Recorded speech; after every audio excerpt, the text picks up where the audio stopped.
The boardroom fell silent as the janitor's calloused hand pressed down on the CEO's $1,000 phone. The crack echoed like a gunshot. What clattered onto the mahogany table made Amelia Grant's blood run cold. A military dog tag engraved with her dead father's name. How did this minimum wage nobody possess her father's most sacred possession? The answer would shatter everything she thought she knew about honor, sacrifice, and the invisible man who'd been watching over her company all along. Stay until the end and comment your city below. Let's see how far this story travels. The October sun hung mercilessly over downtown Chicago, casting sharp geometric shadows through the floor-to-ceiling windows of Grant & Company's executive tower. 23 stories above the noise and chaos of Michigan Avenue, the air in the Northwest Conference Room tasted of leather, ambition, and the particular brand of cologne that cost more per ounce than most people's groceries. Caleb Reed pushed his janitorial cart slowly along the hallway's edge, his worn, rubber-soled shoes whispering against Italian marble that probably cost more to install than he'd earned in the past 3 years. He'd learned to move like a ghost through these corridors, present but invisible, necessary but unnoticed. The executives liked it that way. They could speak freely about mergers and acquisitions, about whose career would be sacrificed at the next quarterly review, about which subordinate was sleeping with which manager. To them, Caleb was just part of the furniture, no more conscious or consequential than the potted ficus in the corner. He didn't mind. Invisibility had its advantages when you were a 38-year-old single father trying to keep your head down and your daughter fed. Mr. Reed, the voice was clipped, professional, belonging to Jennifer Park, Amelia Grant's executive assistant. The boardroom needs a quick pass before the afternoon session. Someone spilled coffee near the credenza. Yes, ma'am, Caleb replied, his voice barely above a murmur. He'd perfected that tone over the past 18 months, deferential without being obsequious, present without being intrusive. Jennifer nodded curtly and disappeared back toward her desk, her heels clicking an efficient staccato rhythm. Caleb guided his cart through the boardroom's double doors, taking in the familiar landscape of power. The mahogany table stretched nearly 20 feet, polished to a mirror shine. 12 leather executive chairs surrounded it like thrones.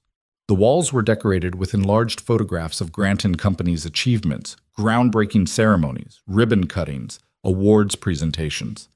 In every photo, Amelia Grant stood front and center, her smile calculated to project confidence and control.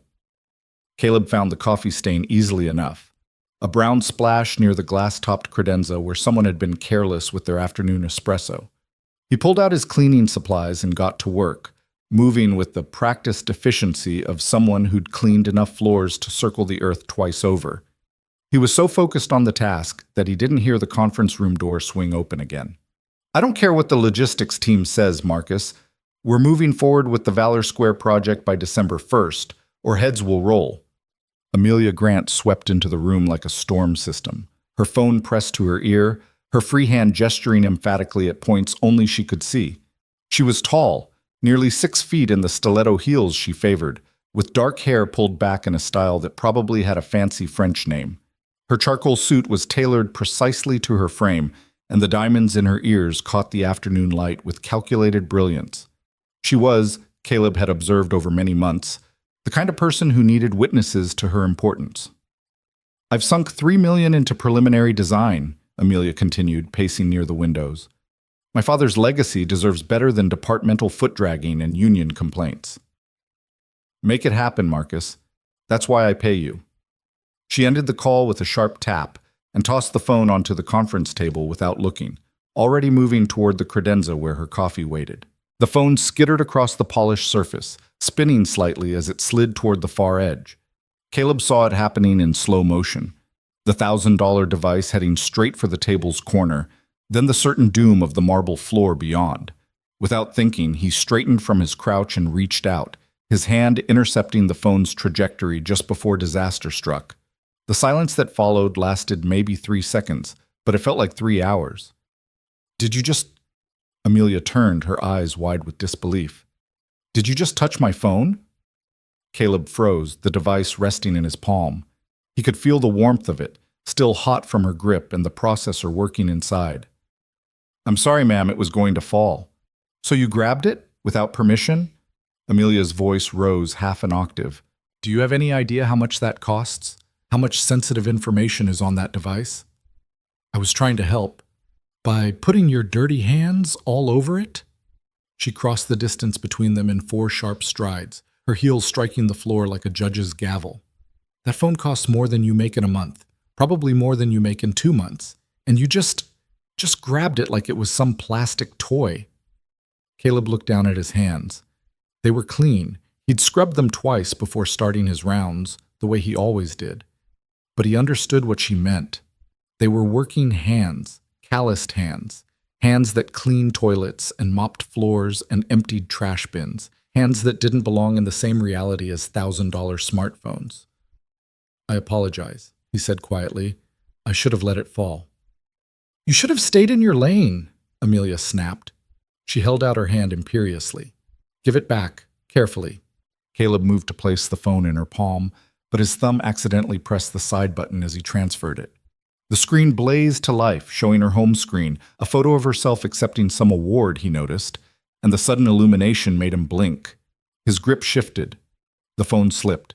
And in that terrible moment of synchronized bad luck, both of them lunged for it simultaneously. Amelia's hand collided with Caleb's forearm. His elbow knocked against her wrist. The phone flew upward instead of downward, spinning end over end like a satellite losing orbit. It landed flat on the conference table with a sound that was both crack and thud, the terrible noise of expensive technology meeting immovable wood at exactly the wrong angle. Oh my God, Amelia breathed. Oh my God, what did you do? Caleb's stomach dropped into his shoes. Ma'am, I'm so sorry. I didn't mean... You absolute idiot! Amelia snatched the phone from the table, her face flushing crimson. Do you have any idea what you've just done? This has my entire life on it. My emails, my contacts, my... She stopped mid-sentence, her eyes widening as she stared at the device. The screen was intact, miraculously, impossibly intact. But something was wrong with the case. The impact had split the protective cover along one seam, and now the corner gaped open like a broken bone through skin, and something was sliding out of that gap, something small and metallic. It hit the table with a tiny clink and lay there spinning slowly, catching the afternoon light. Caleb recognized it instantly. His entire body went rigid, every muscle locking down as if someone had jabbed him with a high-voltage wire. Amelia stared at the object, her mouth opening and closing silently. Then she reached out with trembling fingers and picked it up. It was a dog tag. Military issue. Stainless steel, worn smooth at the edges from years of being carried close to someone's skin. The stamped letters were still clearly legible. Grant, O&M 571 42 8891, OPOS Methodist. Beneath that, in smaller letters, CPT U.S. Army. Where did you get this?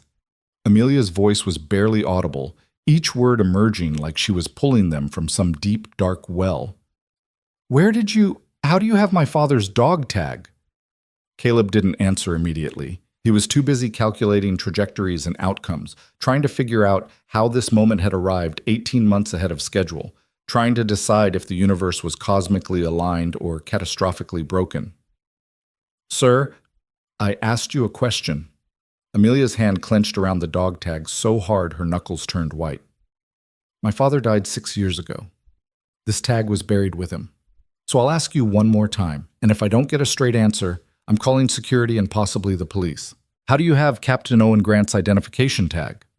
The conference room door opened again, and 3 executives walked in mid-conversation, already pulling out chairs for the afternoon session.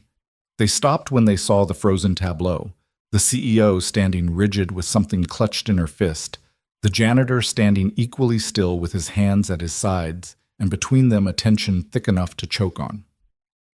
Amelia? The speaker was Richard Morton, the chief financial officer, a silver-haired man who'd been with Grant & Company since before Amelia was born. Is everything all right? No. Amelia didn't look away from Caleb.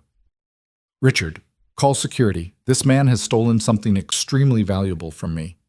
Ma'am, I didn't steal anything, Caleb said quietly. That tag was given to me by Captain Grant himself. That's impossible. Amelia's voice shook. My father died 6 years ago in Afghanistan. There's no way you— 7 years ago, Caleb corrected gently. October 14th, 2018, outside a compound near Kandahar. I was there. The room went absolutely silent. 2 more executives had entered, and now all 5 of them stared at the janitor who'd just claimed connection to their CEO's deepest wound. You're lying, but Amelia's voice had lost its certainty. You're some kind of con artist who researched my father's service record, and he gave me that tag 3 hours before he died, Caleb continued, his voice still soft but now carrying something else, something that made every person in the room unconsciously straighten their spines. He made me promise that if he didn't make it out, I'd find you and give it to you myself. He said you'd need to know that he was thinking of you at the end. Security is on their way up, Jennifer announced from the doorway, phone in hand. Amelia shook her head sharply. Cancel it. When Jennifer hesitated, she raised her voice. Cancel it. Everyone out. This meeting is postponed. Amelia, we need to finalize the— Richard started. Out! The word came out as a roar, and the executives scattered like startled birds, Jennifer pulling the door shut behind them with a decisive click. Alone again, Amelia and Caleb faced each other across 3 feet of air that felt like 3 miles of minefield. You were in Afghanistan, Amelia said flatly, serving with my father. Not exactly serving with him, Caleb replied. I was private contractor security. Your father's unit was providing escort for a supply convoy we were guarding. We got ambushed on Route Falcon, about 40 clicks outside Kandahar. My father was a logistics officer. He wasn't supposed to be in combat situations. Amelia's grip on the dog tag loosened slightly. That's what they told me, that his death was a freak accident, a mortar round that landed in the wrong place. That's what they told you because the truth was classified for 4 years, Caleb said. Your father wasn't a logistics officer anymore. He'd volunteered for a tactical unit doing high-value transport. The convoy we were guarding was carrying $3 million in cash destined for tribal leaders we were trying to turn. The ambush wasn't random. It was precisely planned, and we walked right into it. Amelia slowly lowered herself into one of the conference room chairs, still clutching the dog tag. Tell me exactly what happened. Are you sure you want to know? I've spent 6 years wondering why my father really died. Whatever you tell me can't be worse than the scenarios I've imagined. She looked up at him with red-rimmed eyes. Please, I need to know. Caleb glanced toward the windows, toward the city spreading out in every direction, and for a moment he wasn't in a glass tower in Chicago anymore. He was back in the dust and heat and terrible clarity of a moment when everything went wrong. The convoy was 7 vehicles, he began. 3 cargo trucks in the middle, armored Humvees front and back. I was in the lead vehicle. Your father was commanding from the rear. We were making good time, no signs of trouble, and then he paused, choosing his words carefully. The IED that hit us was sophisticated. It didn't destroy the lead vehicle. It disabled it. Took out our wheels and communications, but left us alive. And then the shooting started. From where? Everywhere. They'd set up a perfect kill box, elevated positions on both sides of the road, overlapping fields of fire. We couldn't advance, couldn't retreat. All we could do was hunker down and try not to die. Caleb's voice remained steady, but his eyes had gone distant. The engagement lasted 43 minutes. We lost 2 men in the first 5 minutes, 3 more in the next 20. Your father kept the rear guard together, kept returning fire, kept calling for air support even though our communications were scrambled. How did you survive? Your father saved us. Caleb looked directly at her now. 30 minutes in, he realized we were being flanked on the east side. If they'd completed that maneuver, they would have had clear shots at the cash trucks and all of us. So he took 4 men and launched a counter-assault on the flanking position. Amelia's breath caught. He wasn't infantry. He wasn't trained for— No, he wasn't. But he was smart and he was brave and he understood the terrain better than the people attacking us. Caleb's voice softened. His counter-assault broke their flank. It gave our remaining vehicles time to form a defensive position. It let us hold on until the Apache gunships finally arrived, but it also put him directly in the line of fire. And that's where he died. Not immediately. Caleb reached into his pocket slowly, aware that Amelia was watching his every movement. He pulled out a second dog tag, identical to the first but more worn, the letters slightly deeper with age. He'd been hit twice, both times in the chest. His vest caught the rounds, but the impact had cracked his sternum and bruised his heart. He knew he was dying. We all did. So he gave you his tag. Amelia stared at the matching pair of stainless steel rectangles. He called me over in the last few minutes. We had him on a stretcher, trying to keep him comfortable while we waited for medevac. He could barely breathe, but he grabbed my vest and pulled me down close. Caleb's voice dropped to barely above a whisper. He said, "My daughter, Amelia. She's in Chicago. Grant and Company. Find her. Tell her I wasn't scared at the end. Tell her I was proud. Tell her—" His voice cracked slightly. "Tell her that honor doesn't need an audience." The silence that followed was broken only by the faint hum of the HVAC system and the distant sounds of the city far below. "Honor doesn't need an audience," Amelia repeated mechanically. "He used to say that when I was little. Whenever I'd do something good and want everyone to know about it." A tear slid down her cheek and she didn't bother wiping it away. "He'd say real honor is what you do when nobody's watching. Real respect is the quiet kind. He made me promise I'd find you and tell you myself, face to face. He didn't want you hearing it from some official report or sanitized briefing." Caleb placed the second dog tag on the table between them. He wore 2 sets. Most officers did. One for his records, one for occasions like this. He gave me the primary set and made me promise I'd return it to you personally. That was 7 years ago. Amelia's voice hardened slightly. "Why am I only seeing this now? Why have you been working here for over a year, cleaning these floors, emptying my trash cans, and you never said a word?" "Because I promised him I'd give it to you when you were ready to hear it." "Ready? How could you possibly know when I'd be ready?" Caleb met her eyes steadily. "Because he told me you'd need time. He said you'd be angry at first, then buried in grief, then buried in work trying to escape the grief. He said, I'd know you were ready when I saw you building something that honored his memory without making it about you." "Valor Square." The words came out like an accusation. "The memorial project. You think that's about me? Isn't it?" Caleb's tone remained gentle but firm. "From what I've heard in this building, and janitors hear everything, ma'am, Valor Square is a $3 million monument featuring your father's name in 20-foot letters, with you as the primary donor. The dedication is scheduled to coincide with the anniversary of your becoming CEO. There's a statue of a soldier that looks suspiciously like your father, but somehow also flatters your family resemblance. That's not, I'm honoring his sacrifice. You're building a billboard." Caleb's words hit like physical blows. "You're constructing a monument to your pain and calling it his legacy. And your father knew you'd do exactly that, because you've always needed the world to see your achievements. He loved that about you and worried about it in equal measure." Amelia stood abruptly, her chair scraping back. "You don't know anything about me. You've been here 18 months, cleaning floors. You have no right to judge." "You're correct, I don't know you well, but I knew your father during the last day of his life, and he talked about you for most of those final hours. He told me about the little girl who'd organize neighborhood cleanup days and demand certificates for every participant. The teenager who'd volunteer at soup kitchens, but only if the local newspaper would cover it. The young woman who joined the board of 3 charities and made sure her name was on every press release. I was trying to make a difference. You were trying to be seen making a difference. There's a distinction your father spent years trying to teach you." Caleb's voice remained calm, but there was steel underneath now. He said his greatest regret was that he'd never found the right way to show you that real honor, real respect, real integrity. They're quiet languages. They're spoken in actions nobody notices until years later. They're written in the small choices you make when the world isn't watching. "That's easy to say when you're nobody." Amelia's voice cracked with fury and pain. "When you're invisible and anonymous and your greatest achievement is keeping the floors shiny.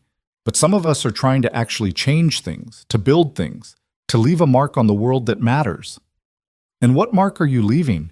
Caleb gestured toward the windows, toward the city beyond. "In 18 months, I've watched this company. I've seen how you treat the people who work for you. I've emptied the trash cans in the HR director's office and read the complaints employees are too scared to file officially. I've cleaned the bathroom where your assistant cried for 20 minutes after you screamed at her for using the wrong font in a presentation. I've mopped the hallway outside the office where you fired a single mother 2 weeks before Christmas because her department's numbers were down 3%. That's business. That's the hard decisions that leaders have to. That's tyranny dressed up as leadership. Caleb's voice rose slightly for the first time. That's the opposite of everything your father believed in. He led men through hell that day in Afghanistan. He died protecting people who'd only known him for 6 weeks. And do you know what they said about him at his memorial service? The one you probably don't know happened because it was just his unit, no press, no cameras? Amelia shook her head mutely. They said he knew all their names. Every single soldier, contractor, and local interpreter. He knew their kids' names, their spouses' names. He asked about their families and remembered the answers.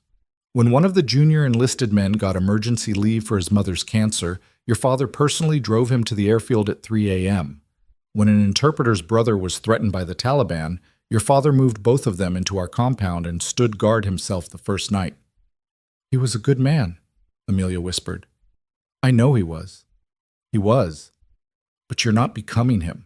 You're becoming everything he worked his whole life to never be. Caleb picked up both dog tags and held them out. He wanted me to give you these, to tell you the story, to help you understand that the greatest leaders are the ones who make everyone around them better, not smaller. But he also warned me that you might not be able to hear it, that you might be too far down your own path to find your way back. Get out. Amelia's voice was barely audible. Get out of this room. Get out of this building. You're fired. Yes, ma'am. Caleb placed the dog tags gently on the conference table. For what it's worth, your father loved you more than his own life. Everything he did, every choice he made, including the one that killed him. He did thinking about you. He just hoped that someday you'd understand that love doesn't need a monument. It needs to be lived. He turned toward the door, pushing his cleaning cart ahead of him. Wait. Amelia's voice stopped him at the threshold. How did you end up here? At this company specifically? Caleb looked back over his shoulder. Your father's last request was that I find you and tell you this story in person. But he also asked me to watch over you from a distance until you were ready to hear it. So when I left the military and needed a job that would let me be near my daughter, I looked for work in Chicago, and I found an opening here. He smiled faintly. Turns out janitors really are invisible. I could be 2 feet away from you in a hallway and you'd walk right past without noticing. It's the perfect cover for keeping a promise to a dying man. 7 years. Amelia's voice broke. You've been planning this for 7 years. Not planning, waiting. There's a difference. Caleb pushed the cart forward. I'll have my desk cleared by end of day. I'm sorry about your phone. He was gone before she could respond, the door clicking shut with the finality of a coffin lid. Amelia stood alone in the conference room, the 2 dog tags gleaming on the mahogany table like accusations. Outside the windows, Chicago sprawled in every direction. Millions of people living their lives, chasing their dreams, fighting their private battles. Somewhere in that sea of humanity was a janitor who'd kept a promise for 7 years, who'd watched her from the shadows, waiting for a sign of her father's honor to manifest in her choices, and who'd seen nothing but the opposite. She picked up the dog tags with trembling hands, feeling the weight of them, the warmth from where they'd rested against someone's skin, her father's skin, once upon a time. Now carried by a stranger who knew her father better than she did, who understood his values better than his own daughter. The worst part was that Caleb had been right about everything. Amelia thought about the last 2 years since she'd become CEO. She thought about Valor Square, with its massive statues and her family name in letters tall enough to be seen from airplanes. She thought about the dedication ceremony she'd planned, with the mayor and the press corps and a carefully curated guest list of people who could enhance the Grant family brand. She thought about her father's actual values, the quiet kind of honor, the invisible acts of service, the way he'd died protecting people whose names would never make the news. And she thought about the single father janitor who'd kept a 7-year promise, who'd watched her become someone her father would barely recognize, who'd finally delivered his message even knowing it would cost him his job. Her phone, the expensive, cracked device that had started this entire catastrophe, buzzed with a text from Jennifer. Security is asking if there was an incident. What should I tell them? Amelia stared at the message for a long moment. Then she typed back, "Tell them everything's fine, and cancel the rest of my afternoon. I need to think." She walked to the windows and looked out at the city, at the patterns of light and shadow stretching to the horizon. Somewhere down there was a little girl named Lily, who had a father who kept his promises even when it cost him everything. Somewhere down there was a man who understood honor better than every executive in this building combined. And somewhere inside herself, buried under layers of ambition and image and carefully constructed success, was the daughter Owen Grant had raised, the one who'd once believed that doing good was its own reward. The question was whether that girl still existed, or if she'd been replaced entirely by the woman who'd just fired the only person brave enough to tell her the truth. Amelia closed her fingers around the dog tags and felt the sharp edges bite into her palm. The pain was clarifying, real, more honest than anything she'd felt in months. She picked up her phone, miraculously still functional despite the cracked case, and pulled up her contacts. Her thumb hovered over Marcus Chen's name, the project manager for Valor Square. One phone call, and she could keep moving forward as planned, keep building her monument, keep telling herself it was about honor and legacy and respect for her father's memory. Or she could make a different kind of call, the kind that would probably cost her the image she'd spent years constructing, the kind that might make people question her judgment, the kind that her father might have made. Amelia took a deep breath and started dialing. Outside the conference room, in the hallways and offices of Grant & Company, people were already whispering. The janitor had done something to upset the CEO. The CEO had screamed loud enough to be heard through two closed doors. The janitor had been fired on the spot. By tomorrow, there would be a new janitor, someone more careful, someone who understood their place. And Caleb Reed would be just another forgotten name in the vast machinery of corporate America. Or so everyone assumed. But in the basement level, where the maintenance staff kept their lockers and took their breaks, Caleb was carefully packing his few possessions into a worn duffel bag. And on his phone, saved in a folder he'd never deleted, were copies of every conversation he'd overheard in the past 18 months. Every casual mention of regulatory shortcuts. Every discussion of accounting gray areas. Every moment when the leaders of Grant & Company had said things they'd assumed no one important was listening to. He'd hoped never to need those files. He'd hoped Amelia would remember her father's lessons on her own. He'd hoped the 7-year promise would end with understanding and growth. But Caleb had learned in Afghanistan that hope was a luxury, not a strategy. So he'd kept backup plans. Because honor might be a quiet language, but justice, when necessary, could speak volumes. The apartment Caleb returned to that evening sat on the 3rd floor of a walk-up in Pilsen, where the rent was almost affordable, and the neighbors spoke 3 different languages depending on which door you knocked on. The stairs creaked under his weight as he climbed, the duffel bag heavy on his shoulder, not from its contents, which were minimal, but from the weight of everything it represented. He could hear Lily before he even reached the door. She was singing something off-key, one of those nonsense songs 7-year-olds invented that somehow made more sense than half the conversations adults had. The sound loosened something in his chest that had been tight since the moment Amelia Grant's phone had cracked open on that conference table. "Daddy!" Lily flung the door open before he could get his key out, her gap-toothed smile bright enough to power the entire building. Her dark hair was escaping from the ponytail, Mrs. Chen from downstairs had probably put in that morning, and there was what looked like marker on her left cheek. "You're home early. Mrs. Chen said you wouldn't be here until 6, but it's only 5:30, and I checked the clock 4 times to make sure." "Hey, baby girl." Caleb dropped the duffel and scooped her up, feeling her skinny arms wrap around his neck like a lifeline. She smelled like the strawberry shampoo he bought in bulk from the dollar store and something else. Paint, maybe, or glue. "What are you working on?" "A project for school. We're supposed to draw our heroes." Lily wiggled down and grabbed his hand, pulling him toward the kitchen table where papers and art supplies covered every available surface.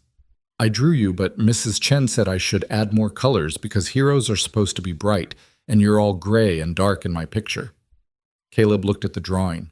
She'd rendered him in surprising detail for a 7-year-old. The janitor's uniform, the cart he pushed, even the expression on his face that he didn't realize he wore until he saw it captured in crayon and marker. She was right. It was mostly gray and dark blue, the colors of industrial carpet and fluorescent-lit hallways. "Heroes don't have to be bright," he said quietly, kneeling beside her chair. "Sometimes the best heroes are the ones nobody notices." "That's what I told Mrs. Chen." Lily's face lit up with vindication. "I said you're a hero because you work really hard and you take care of me and you never complain even when you're tired. But she said real heroes save people from danger." "Well, Mrs. Chen isn't wrong about that either." Caleb pulled out a chair and sat down heavily, the events of the afternoon finally catching up with him. "There are lots of different kinds of heroes. What kind are you?" The question was so direct, so innocently complicated, that Caleb had to pause. How did you explain to a 7-year-old that you'd once been the kind of hero who carried a rifle and wore body armor, who'd pulled wounded men from burning vehicles and returned fire while calling for medevac? How did you explain that you'd watched better men die, that you'd made a promise to one of them, and that promise had just blown up in your face? "I'm the kind who keeps promises," he said finally, "even when it's hard." "Like promising to always come home to me?" "Exactly like that." Lily studied him with the unnerving perception that children sometimes had, the ability to see past words into the truth beneath. "Something bad happened today." "What makes you say that?" "You're home early and you brought your bag and you have that look." She pointed at his face. "The one you get when the bills come and there's too many of them." Caleb couldn't help but smile. "You're too smart for 7. Mrs. Chen says I'm an old soul." Lily picked up a purple crayon and added something to her drawing. "Did you lose your job?" There was no point in lying. Lily would figure it out anyway when he started staying home during the day, when he started searching the want ads, when the worry lines around his eyes deepened into trenches. "Yeah, baby, I did." "Because you kept your promise?" The question hit him like a punch. "How did you... You told me about the soldier who saved you, the one whose daughter you had to find." Lily didn't look up from her drawing. "You said you had to tell her something important about her daddy. You said it might make her mad, but you had to do it anyway because you promised. Was today the day you told her?" Caleb had forgotten that conversation, had forgotten that children absorbed everything even when you thought they weren't paying attention. "Yeah, today was the day." "And she got mad." "She got mad. But you did the right thing." Lily looked up now, her dark eyes, so much like her mother's, the mother she barely remembered, fierce with certainty. "That's what matters. You taught me that. You said doing the right thing is more important than doing the easy thing." "I did say that." Caleb pulled her into another hug, feeling the sting of tears he refused to let fall. "When did you get so wise?" "I'm an old soul," she repeated solemnly. "Can we have mac and cheese for dinner? The kind from the box, not the fancy kind." "We can have anything you want." "Even ice cream after?" "Don't push your luck." They ate dinner at the cluttered kitchen table, Lily chattering about her day at school while Caleb tried to calculate how long his savings would last, how quickly he could find another job, what he'd do if the answer to both questions was not long enough. The math was brutal and unforgiving, the same math that millions of Americans did every day, trying to make insufficient numbers somehow add up to survival. After Lily was in bed, Caleb sat in the dark living room and pulled out his phone. The files were still there, backed up in 3 different places because he'd learned in the military that redundancy saved lives. Conversations about regulatory shortcuts, discussions of creative accounting, that particularly damning exchange about the overseas factory conditions that Grant and Company had deliberately ignored because addressing them would cut into profit margins. He'd gathered it all without meaning to, simply by being invisible while the powerful spoke freely, and now he had a choice to make. He could delete it all and walk away. Find another job, keep his head down, raise his daughter in anonymity. It was the safe choice, the smart choice, the choice that wouldn't paint a target on his back. Or he could use what he knew. Not for revenge. He'd learned in Afghanistan that revenge was a poison that killed the drinker first, but for accountability. To force Grant and Company to live up to the values they claimed to embody. To honor Owen Grant's memory in a way his daughter apparently couldn't. The phone buzzed in his hand, startling him. A text from an unknown number. "This is Amelia Grant. I need to speak with you. Tomorrow morning, 8 a.m., the coffee shop on Jackson and State, please. Caleb stared at the message for a long time. The please was what got him. He'd never heard Amelia Grant say that word in 18 months of working at her company. Then again, he'd never seen her look the way she had in those final moments in the conference room, the carefully constructed armor cracking to reveal something raw and wounded underneath. He typed back, "I'll be there." The response came almost immediately. "Thank you?" 2 words that carried the weight of worlds. Caleb set the phone down and looked around his apartment, at the secondhand furniture and the peeling paint, at Lily's backpack by the door and the pile of bills on the counter, at all the evidence of a life built on the margins of someone else's prosperity. He'd chosen this life deliberately, had walked away from opportunities that would have paid better but cost more in other ways.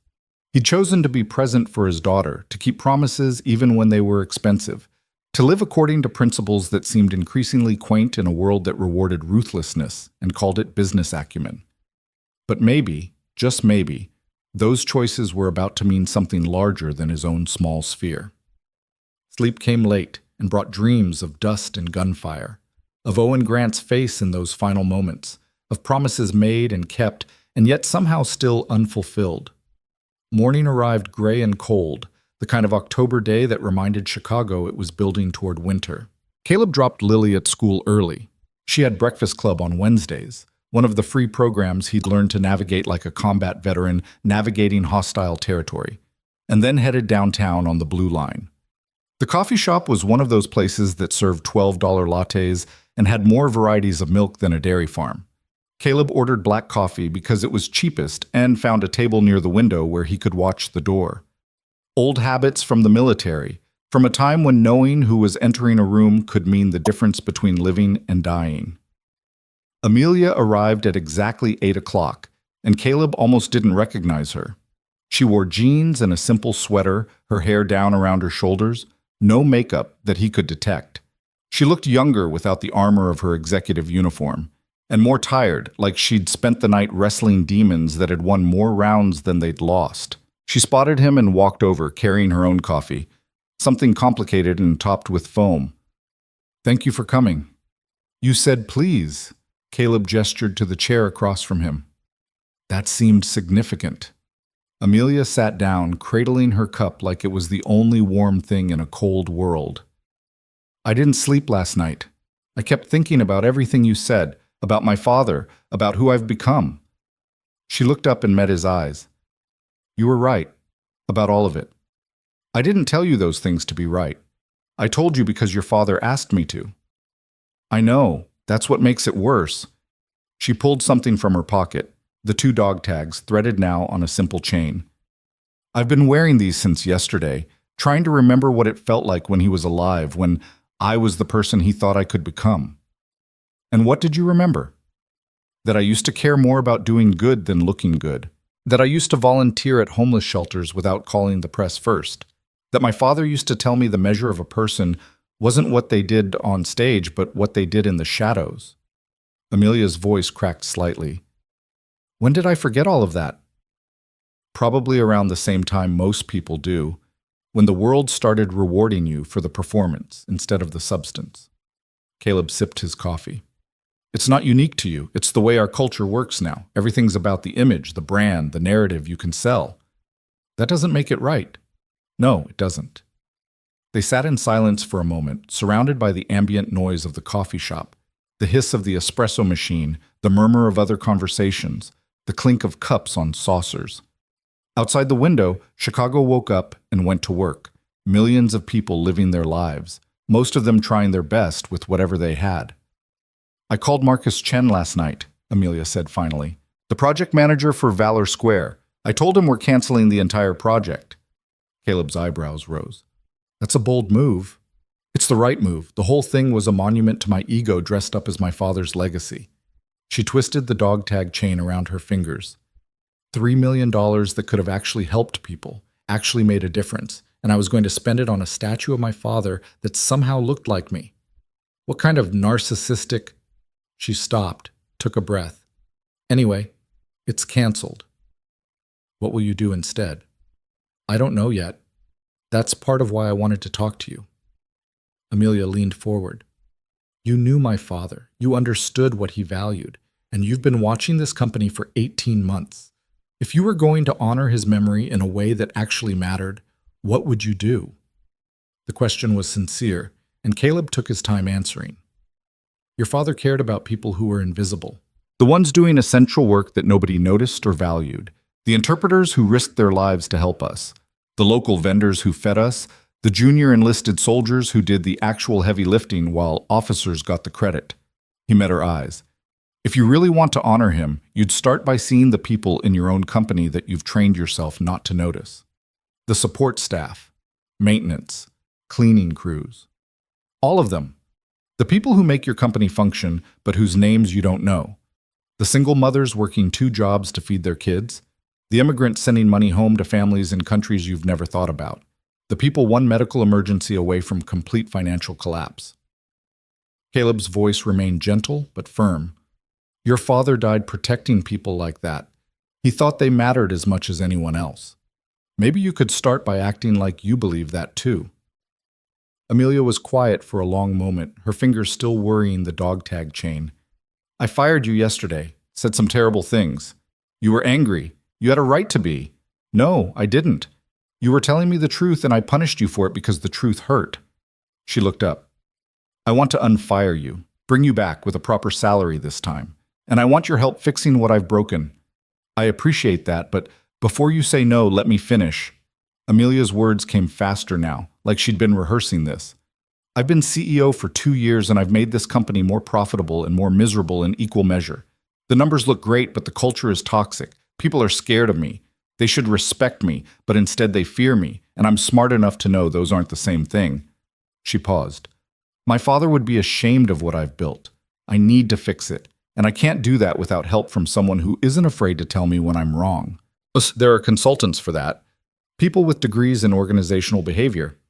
I don't need consultants who'll tell me what I want to hear in expensive jargon. I need someone who knew my father, who understands what real leadership looks like, and who's proven he'll tell me the truth even when it costs him. Amelia's voice turned urgent. Please, let me try to make this right. Caleb thought about Lily, about the bills on his counter, about the math that never quite added up. He thought about his promise to Owen Grant, about whether that promise extended beyond delivering a message to actually helping the daughter become who her father believed she could be. He thought about the files on his phone and whether exposing Grant & Company's problems from the outside would achieve anything beyond temporary satisfaction. What exactly are you offering? He asked.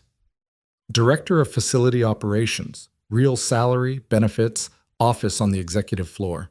Your job would be to tell me the truth about how this company actually functions from the ground up, and to help me implement changes that would make it somewhere my father would actually be proud to have his name attached to. I'm not qualified for that. I'm a janitor with a high school diploma and military experience. You're someone who kept a 7-year promise. You're someone who spent 18 months watching this company and understanding it better than people who've worked here for decades. You're someone my father trusted with his final message. Amelia's eyes were bright with unshed tears. That's qualified enough for me.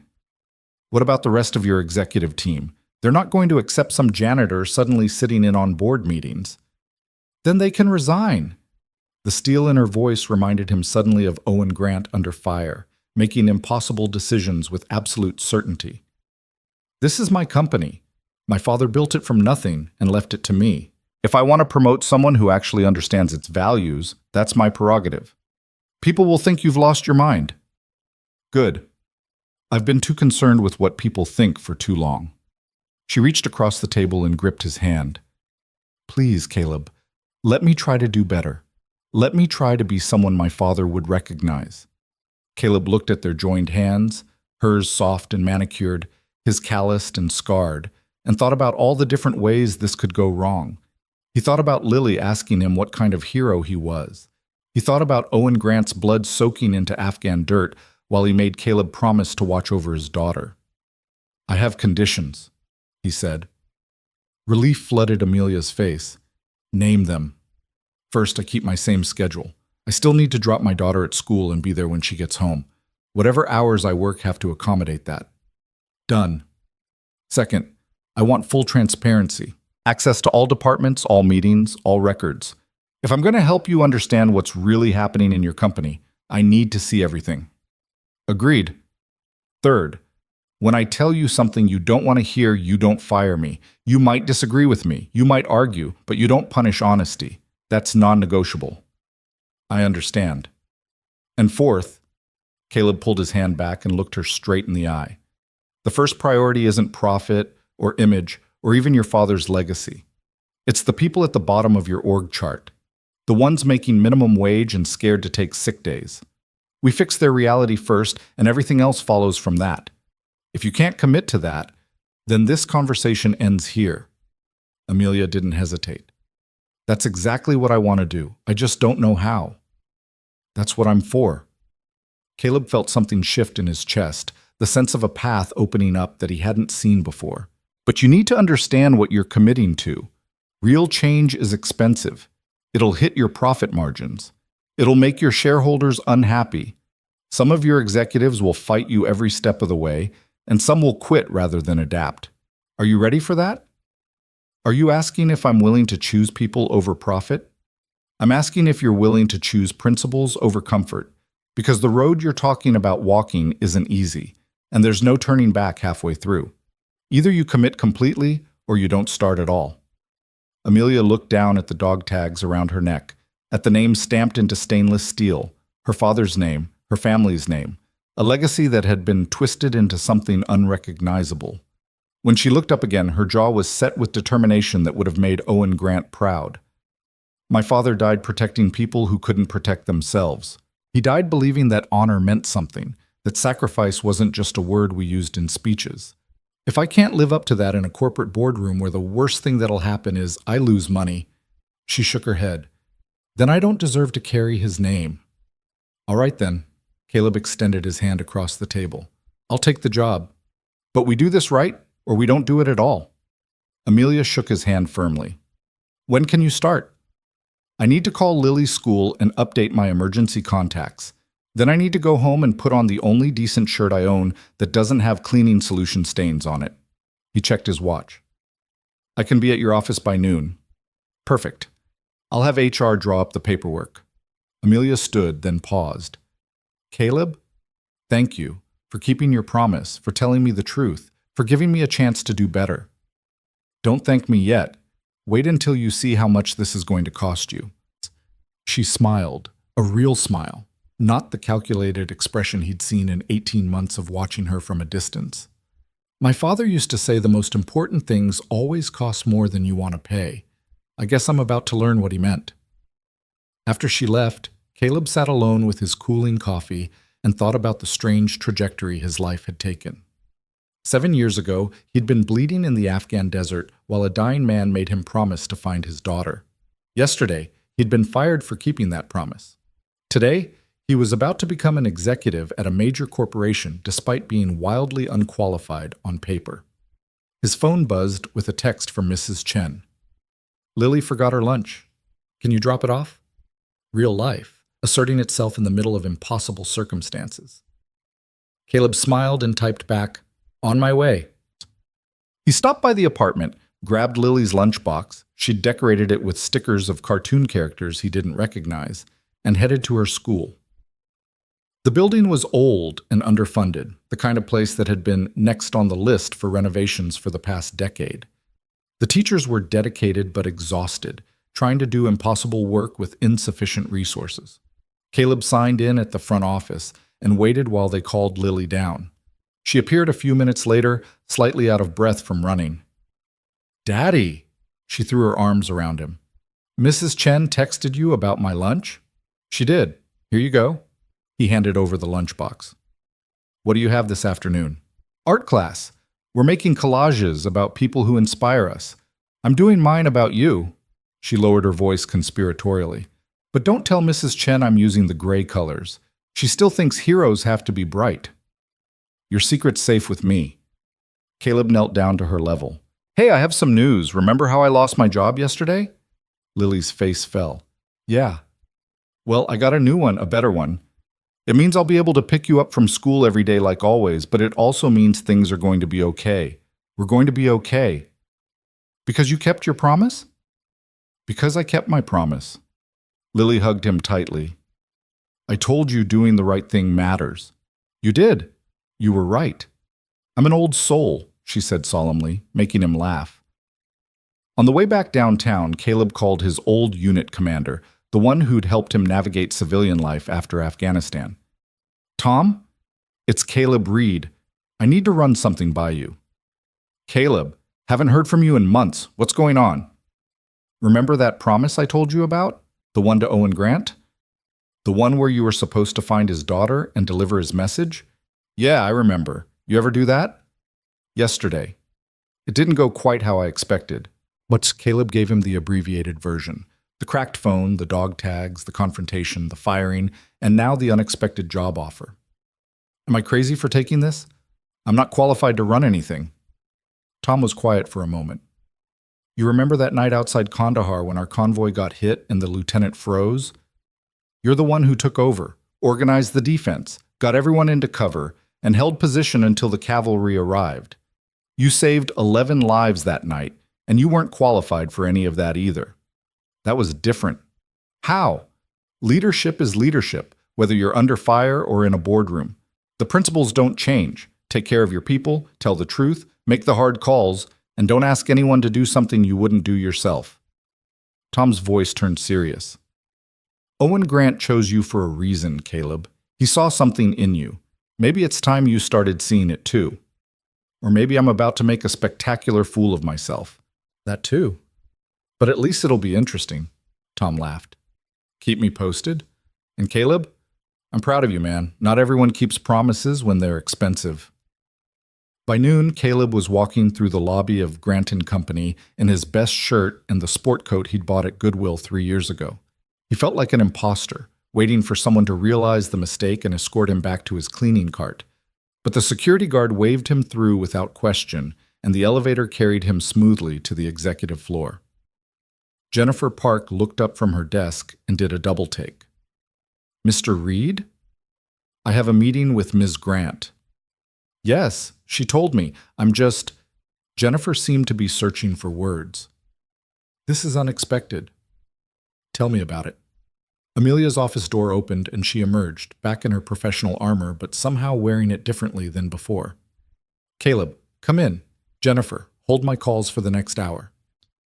The office was exactly what he'd expected. Expensive furniture, floor-to-ceiling windows, carefully curated art that probably cost more than a semester at a state university. But there was also something new. A small photo on her desk that hadn't been there before, showing a younger Amelia with a man in army uniform. Owen Grant, smiling at the camera with his arm around his daughter. I found that last night, Amelia said, following his gaze. Buried in a box I hadn't opened in 5 years. I'd forgotten we took it, forgotten that version of both of us existed. He looks happy. He was. I was about to graduate business school. He was so proud. She gestured to the chair across from her desk. Before we get started, I want to show you something. She pulled up a document on her computer and turned the screen so he could see. It was an organizational chart, the kind that showed every layer of Grant & Company from CEO to entry-level positions. This is us. 3,200 employees. I've been running this company for 2 years and I couldn't tell you the names of 300 of them. That's not unusual, it's inexcusable. My father knew every person who worked for him when he was building this company. Every single one. She pointed to the bottom tier of the chart. This is where we start. I want to know who these people are, what they need, what we're doing wrong, and I want you to show me. That's going to take time. We have time. Amelia pulled out a folder. HR has your contract ready to sign. Director of Facility Operations, starting salary of $110,000, full benefits, company car if you want it. And before you argue that it's too much, it's actually below market for the position. I'm not doing you a favor. I'm paying you what the job is worth. Caleb looked at the number and felt dizzy. It was more money than he'd made in any 3 years combined. It was stability, security, the ability to give Lily things he'd only dreamed about before. It was also a responsibility he wasn't sure he could handle. What if I fail? He asked quietly. What if I take this job and it turns out I don't know what I'm doing? Then you'll be in good company, because I don't know what I'm doing either. Amelia's smile was self-deprecating. We'll figure it out together. That's what my father would have done. Surrounded himself with people who told him the truth and trusted them to help him find the right path. Caleb picked up the pen and signed the contract before he could talk himself out of it. All right, Amelia said, her voice taking on a more businesslike tone. Where do we start? With the people you fired. Caleb met her eyes. Every person who lost their job in the past 2 years because of cost cutting or performance metrics or restructuring, we review every case and we find out which ones were unjust, and then we make it right. That could be hundreds of people. Then it's hundreds of people. Your father died for principle. The least we can do is rehire for it. Amelia took a deep breath and nodded. Jennifer? Cancel my afternoon. Actually, cancel the rest of my week. Mr. Reed and I have work to do. The conference room on the executive floor had never seen anything like what happened over the next 4 days. Amelia and Caleb commandeered it completely, covering the walls with printouts, sticky notes, and handwritten lists that grew longer with each passing hour. Jennifer brought them coffee at regular intervals and stopped asking questions after the first day when she'd walked in to find the CEO of Grant & Company sitting on the floor surrounded by personnel files, her expensive shoes kicked off in the corner. This one, Amelia said, holding up a folder. Maria Santos, single mother of 3, worked in our packaging facility for 6 years, fired last March for excessive absences. She read further. Her daughter had leukemia. She was missing work for chemotherapy appointments. Caleb took the file and scanned it quickly.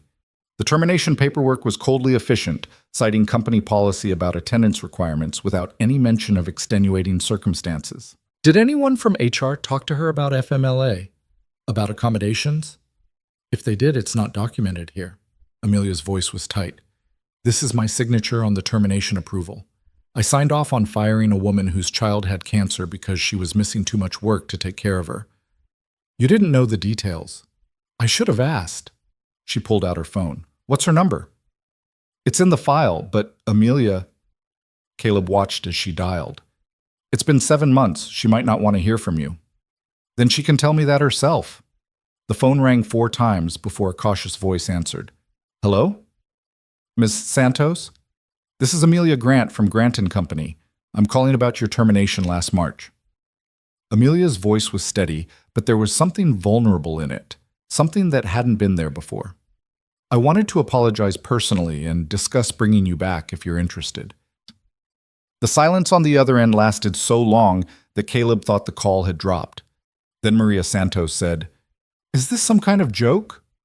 No, ma'am, it's not a joke. I've been reviewing personnel decisions made under my watch, and your case was brought to my attention. You were fired for missing work to care for your daughter during cancer treatment. That was wrong. We should have supported you, not terminated you. You're 7 months too late. Maria's voice cracked. I lost my health insurance the day you fired me. Lost my apartment 3 months later because I couldn't find another job that paid enough. My daughter finished treatment, thank God. But we're living with my sister now, all 4 of us in her 2-bedroom apartment, and I'm working 2 part-time jobs that together pay less than what I made at Granton. Amelia closed her eyes. I'm so sorry. Sorry doesn't feed my kids or pay for the medication my daughter still needs. Maria's voice turned hard. Why are you really calling? You want me to sign something that says I won't sue you? No, I want to offer you your job back, with full back pay for the 7 months you lost. I want to restore your seniority and your benefits, retroactive to your termination date, so there's no gap in your health coverage. And I want to establish a new company policy that ensures what happened to you never happens to anyone else. Another long silence. What's the catch? There's no catch. I made a mistake, a terrible mistake, and I'm trying to make it right. Why now? Why not 7 months ago when I was begging HR to reconsider? Amelia glanced at Caleb, who was watching her carefully. Because someone reminded me that my father wouldn't have made this mistake, and he wouldn't want me to let it stand. Maria's voice softened slightly. Your father hired me personally back in 2017. He came through the facility one day, stopped at my station, asked my name and how I was doing. 2 weeks later, I got promoted to team lead because he remembered me and thought I showed initiative. She paused. That was the kind of man he was. I cried when I heard he died. So did I. Amelia's voice was barely audible. Ms. Santos, I can't undo the past 7 months, but I can try to make the future better. Will you at least consider my offer? I need to think about it. Talk to my family. Of course, take all the time you need. My assistant Jennifer will send you the details in writing, and you can call her with any questions. Amelia rattled off the phone number. And Ms. Santos, your daughter, how is she doing now? She's in remission, still weak, still has a lot of recovery ahead, but the doctors say she's going to make it. I'm glad, truly. After the call ended, Amelia sat motionless for a long moment, the phone still pressed to her ear. There are 63 more files like that one, she said finally. 63 people whose lives I've damaged because I was too busy worrying about efficiency metrics to remember they were human beings. We'll call every one of them, Caleb said. We'll make every offer we can. Some of them won't come back. Some of them will tell you exactly what they think of you and hang up. But we keep trying. This is going to cost millions. The board is going to lose their minds. Then let them. You're the CEO. You're Owen Grant's daughter. You get to decide what this company stands for. Amelia looked at him with something like wonder. How do you do that? Stay calm when everything's falling apart? Practice. I spent a lot of time in places where falling apart meant people died. Caleb pulled another file from the stack. Besides, this isn't falling apart. This is building something that should have been built from the beginning. It just takes longer when you're also dismantling the mess first. They worked until well past midnight that first night, calling former employees, leaving messages, sending emails. Some people hung up immediately. Some listened but declined the offers. But a few, like Maria Santos, who called back 2 hours later to say she'd accept, said yes. Each acceptance felt like a small victory, like reclaiming territory that had been lost. The next morning, word had spread through the building. Caleb could feel the shift in energy as he walked the halls, could see it in the way people watched him and Amelia with a mixture of confusion and curiosity. The janitor who'd been fired on Tuesday was now the director of facility operations on Wednesday, and the CEO who'd terrorized her staff for 2 years was calling people to apologize. The cognitive dissonance was palpable. Mr. Reed? A young woman approached him nervously in the hallway outside the executive offices. I'm Rebecca from accounting. Can I talk to you for a minute? Of course. Rebecca glanced around to make sure no one was listening. Is it true that you and Ms. Grant are reviewing all the terminations from the past 2 years? It's true. There's someone you should know about.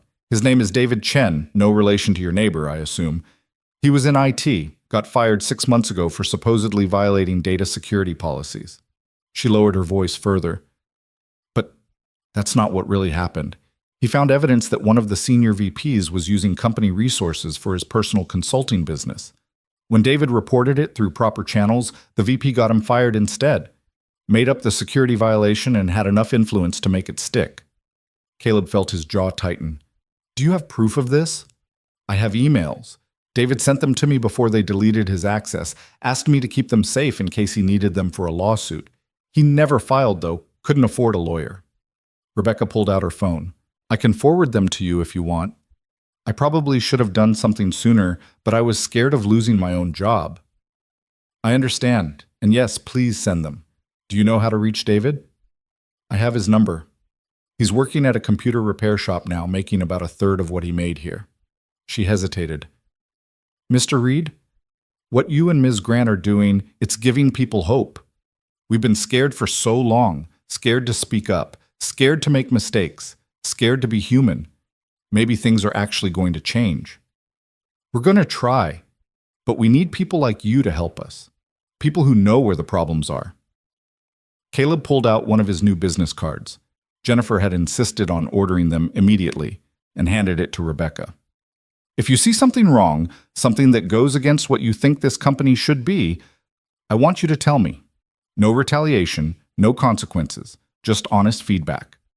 Rebecca took the card like it was something precious.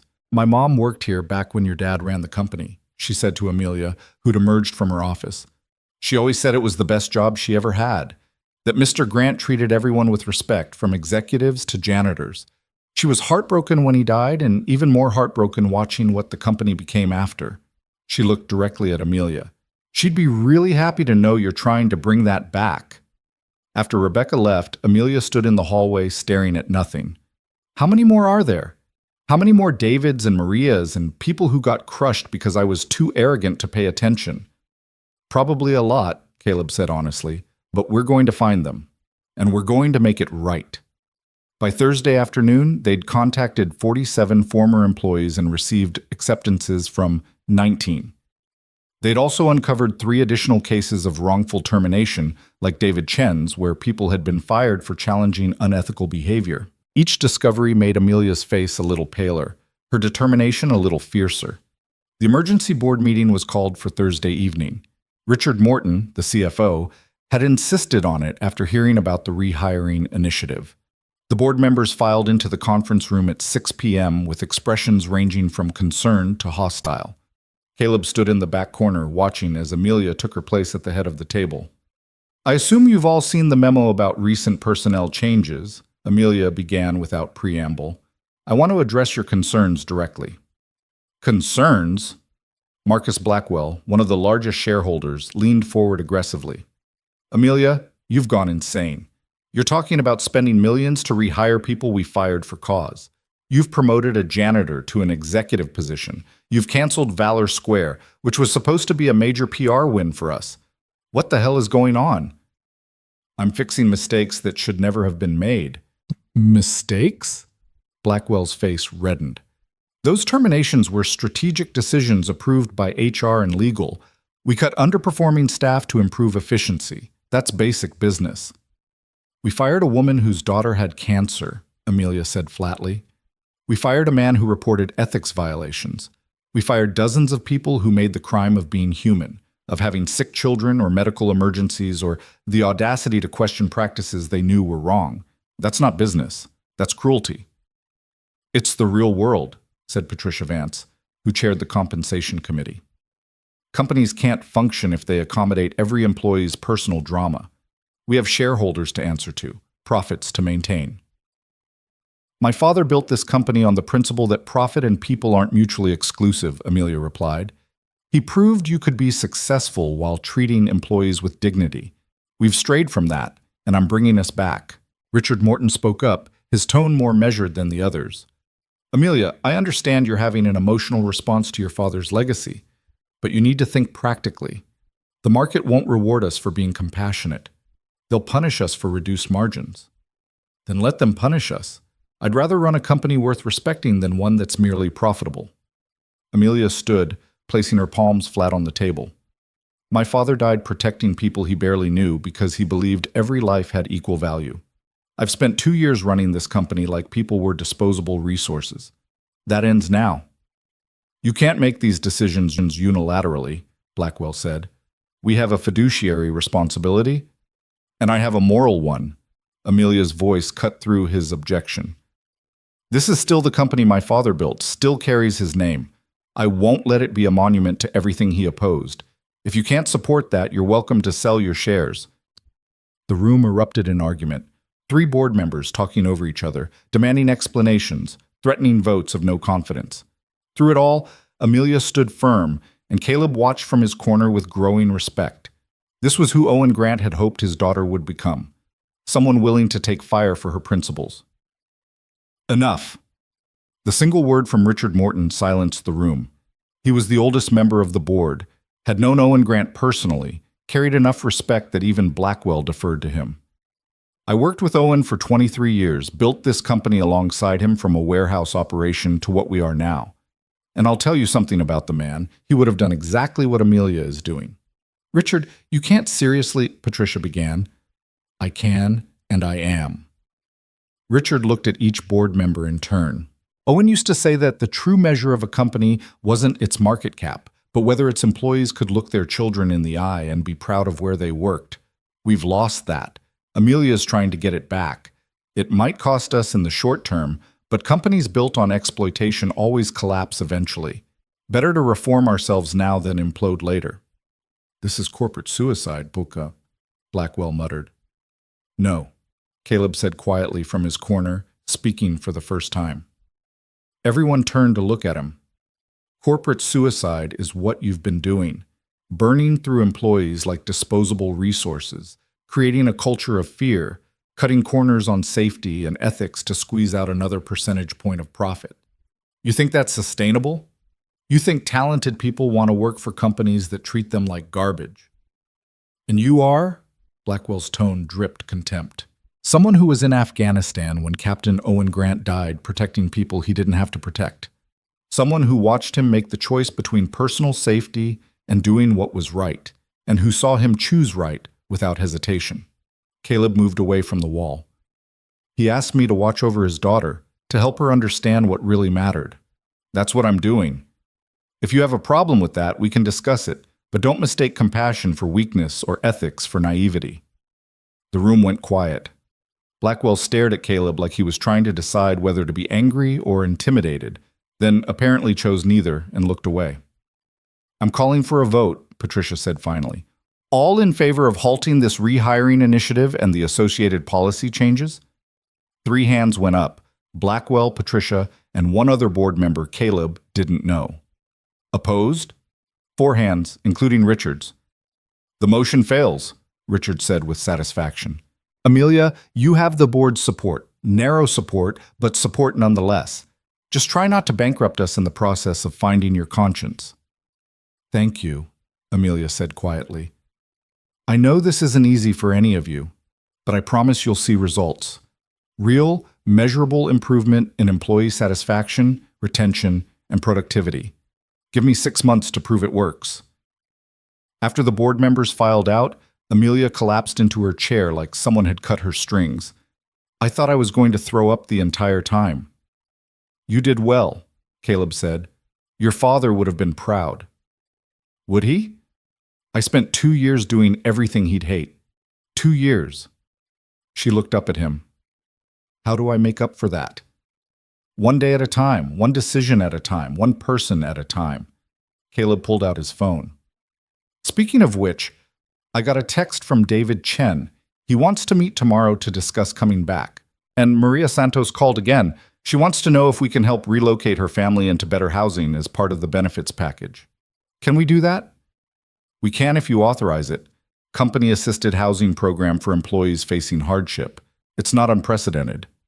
Amelia nodded slowly. Do it. Whatever they need. And Caleb, thank you for speaking up in there. I know it wasn't your job to defend this to the board. Actually, it is my job. That's what you hired me for, to help you do the right thing even when it's hard. He checked his watch. I need to go pick up Lily from aftercare. Will you be okay? Go. Be with your daughter. I'll handle things here. Caleb found Lily in the school's art room, covered in paint and grinning. Daddy, look what I made. She held up a collage that took his breath away. In the center was a photograph she'd cut from somewhere, the iconic raising of the flag at Iwo Jima, but she'd pasted images around it of ordinary people doing ordinary work. A doctor, a teacher, a firefighter, a janitor with a cart. And across the top in her careful 7-year-old handwriting, heroes are everywhere. It's beautiful, he said honestly. What made you think of this? You did. You said heroes don't have to be bright and loud. They can be quiet. So I made a picture showing all the quiet heroes. She pointed to the janitor figure. That's you. And this is a soldier because you told me about the man who saved your life. And these are all the other people who help without everyone watching. Caleb knelt down and pulled her into a hug. I love it. And I love you. I love you too, Daddy. Did your new job go good today? It went very good. Hard, but good.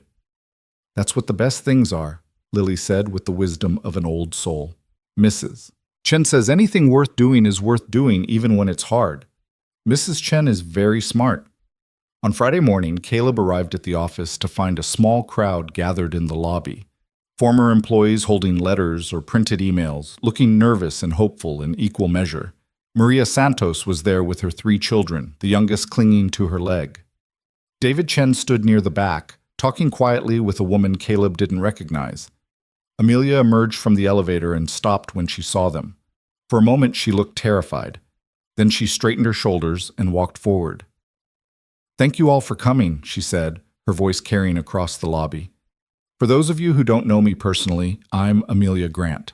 My father founded this company, and I've been CEO for the past 2 years. During that time, I made decisions that hurt many of you. Decisions I deeply regret." The lobby was silent except for the ambient noise of the building's HVAC system. "I can't undo what happened. I can't give you back the months of stress and uncertainty and hardship my choices caused. But I can tell you that things are changing. We're changing. And if you're willing to give us another chance, I promise you'll be treated with the respect and dignity you should have received from the beginning." A man near the front raised his hand tentatively. "My name is James. You fired me 14 months ago for missing work after my son was born. Your HR policy didn't cover paternity leave, and when I took time anyway, I was terminated." "I know," Amelia said. "I read your file. We're implementing new family leave policies effective immediately. 6 weeks paid for any parent, regardless of gender, plus flexible scheduling for the first year of a child's life. It won't help you retroactively, but if you come back, you'll have those protections going forward." "Why should we believe you?" a woman called out. "How do we know this isn't just PR, that you won't fire us again the next time profits dip?" "You don't know," Amelia admitted. "I've broken your trust and I have to earn it back.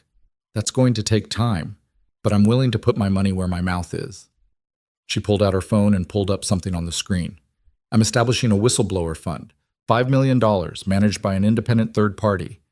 Any employee who reports unethical behavior or witnesses retaliation can access this fund for legal protection. If I fire someone unjustly, they have resources to fight back."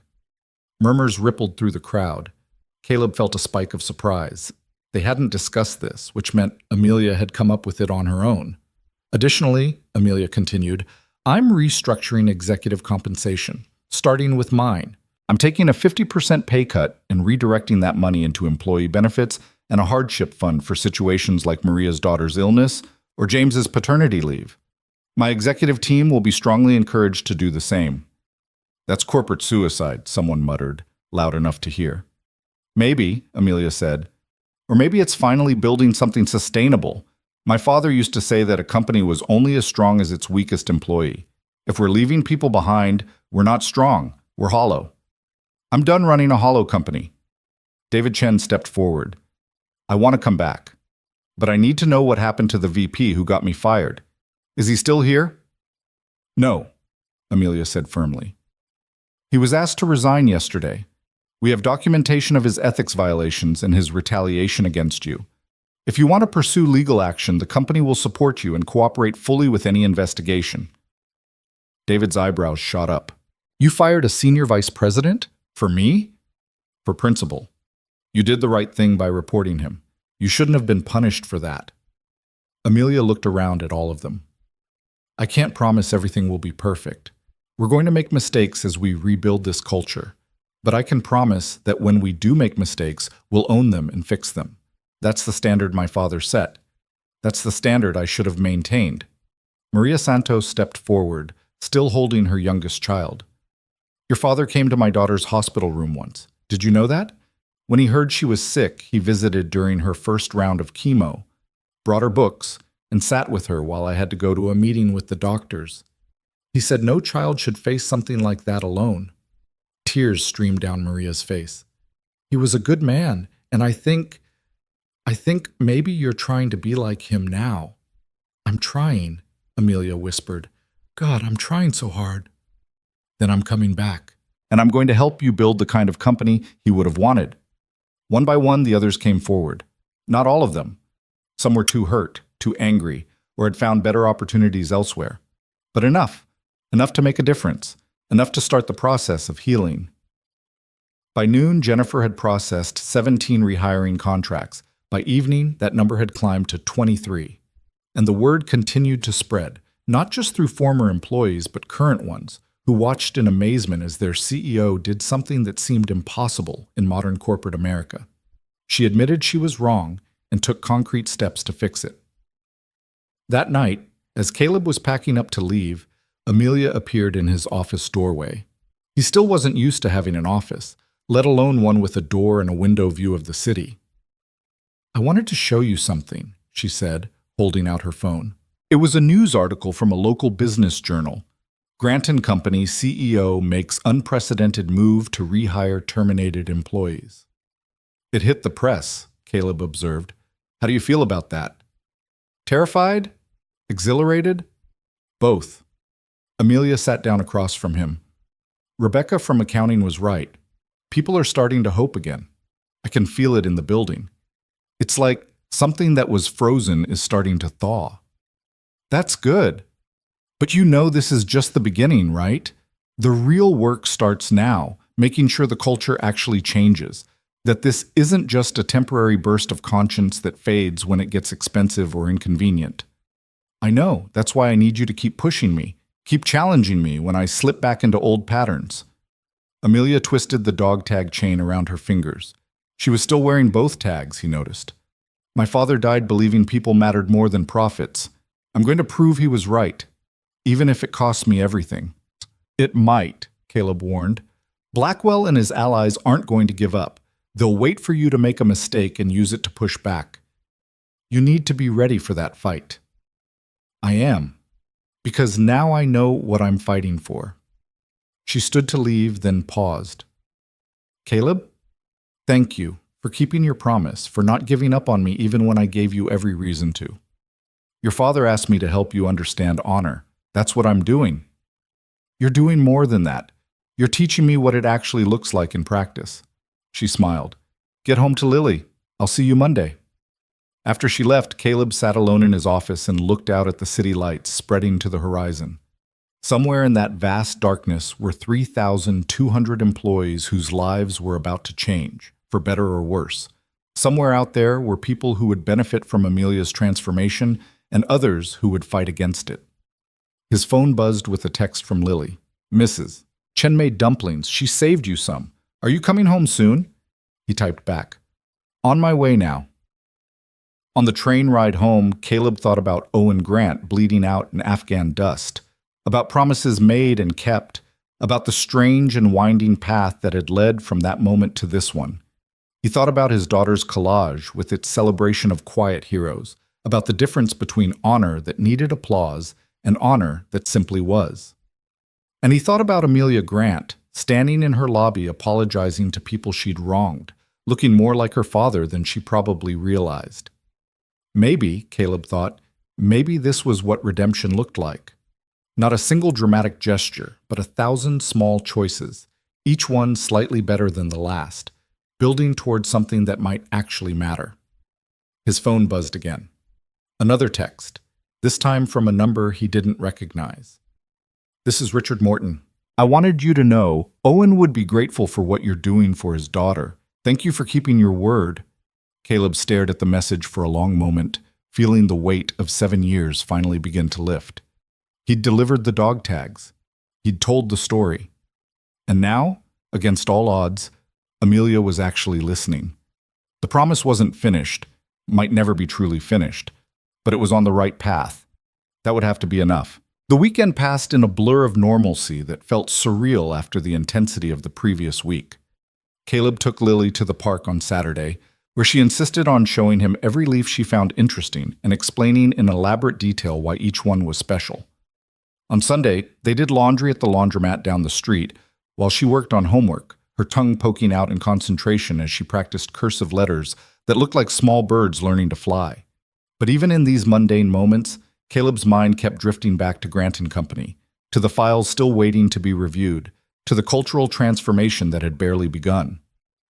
He thought about Owen Grant's last words, about honor being a quiet language, and wondered if he'd truly understood what that meant until now. Speaking that language wasn't a single conversation or dramatic gesture. It was showing up, day after day, doing the work even when nobody was watching. Monday morning arrived with the first real bite of November cold. Caleb dropped Lily at school and headed downtown, arriving at the office to find it transformed in subtle ways he was only beginning to notice. People made eye contact in the hallways now. The nervous energy that had pervaded every interaction seemed slightly less oppressive. In the break room, he heard actual laughter instead of the hushed, careful conversations that had been the norm.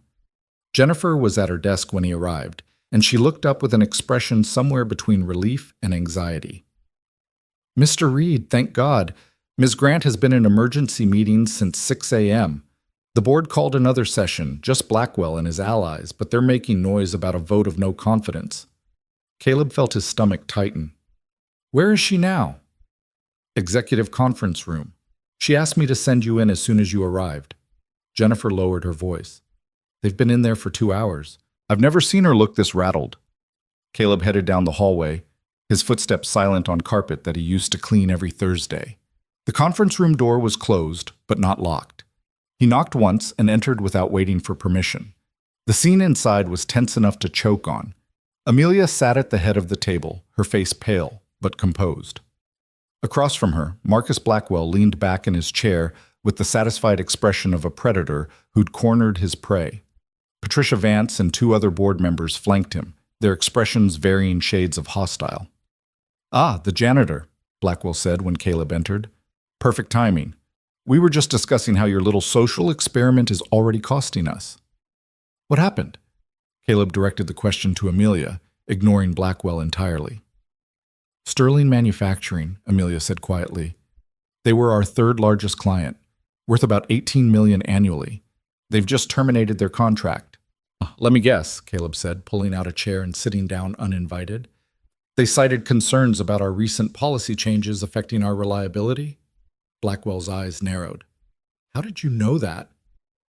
Because Sterling's CEO is Jackson Sterling Jr., who's made headlines for union-busting and fighting minimum wage increases.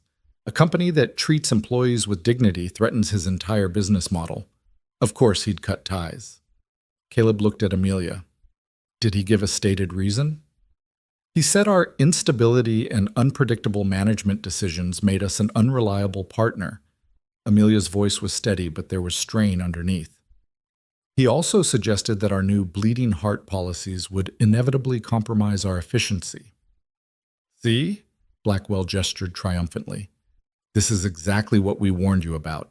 The market doesn't reward compassion. It punishes it. Sterling was just the first. How many other clients are going to follow once word spreads that we're more concerned with employee feelings than delivering results? Sterling was a toxic client anyway, Caleb said. I've seen the contract files. They demanded overtime from our staff without proper compensation, insisted on turnaround times that required people to skip breaks, and threw tantrums when we enforced basic labor standards. Losing them isn't a loss. It's addition by subtraction. $18 million is addition by subtraction? Patricia's voice dripped sarcasm. What kind of business logic is that? The kind that looks past quarterly earnings to long-term sustainability. Sterling was profitable, but at what cost? How many of our employees burned out trying to meet their unreasonable demands? How much turnover did their account generate? How many workers' comp claims came from people pushing too hard for too long? Caleb pulled out his phone and scrolled through notes he'd compiled over the weekend. I did some research. In the 2 years we've had Sterling's contract, the departments servicing their account have had turnover rates 40% higher than company average. Workers' comp claims up 63%, stress-related absences up 71%. We were bleeding money, and people trying to keep them happy. Blackwell waved this away dismissively. Those are acceptable costs of doing business with major clients. You manage the personnel issues and maintain the relationships. You burn through human beings like kindling and call it management strategy, Caleb corrected. That's not sustainable. Eventually, you run out of people willing to be destroyed for your profit margins. This is insane, one of the other board members said. Thompson, Caleb thought his name was. We're sitting here listening to a janitor lecture us about business strategy like he has any idea what he's talking about. Former janitor, Caleb said mildly. Current director of facility operations. And before that, private security contractor who managed logistics for operations worth millions of dollars under combat conditions. So yes, I have some idea what I'm talking about. Caleb's right about Sterling, Amelia said, finding her voice again. I've been reviewing the full cost analysis.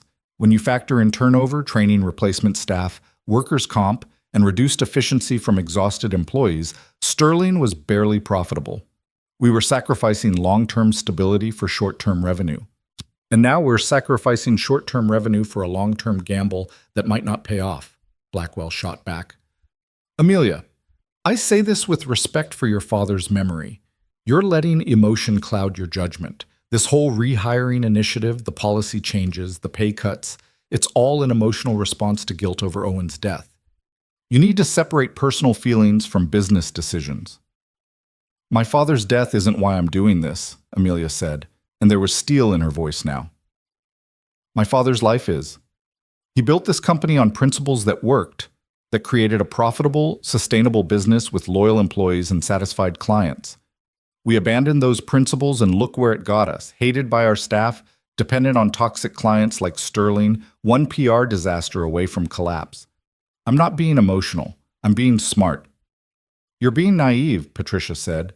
The business world has changed since your father's time. Modern markets demand efficiency. Shareholders expect maximum returns. You can't compete while coddling employees. Then maybe we need different shareholders, Amelia replied. Ones who understand that a company is more than a wealth extraction machine. Ones who remember that sustainable success requires treating people like people. Blackwell stood abruptly. This is pointless. Amelia, we're calling for a full board vote in 2 weeks, a formal evaluation of your performance as CEO, and a decision on whether you're fit to continue in that role. If you persist with these policies, if you continue prioritizing sentiment over strategy, we will remove you. Your father may have founded this company, but you don't have the authority to destroy it.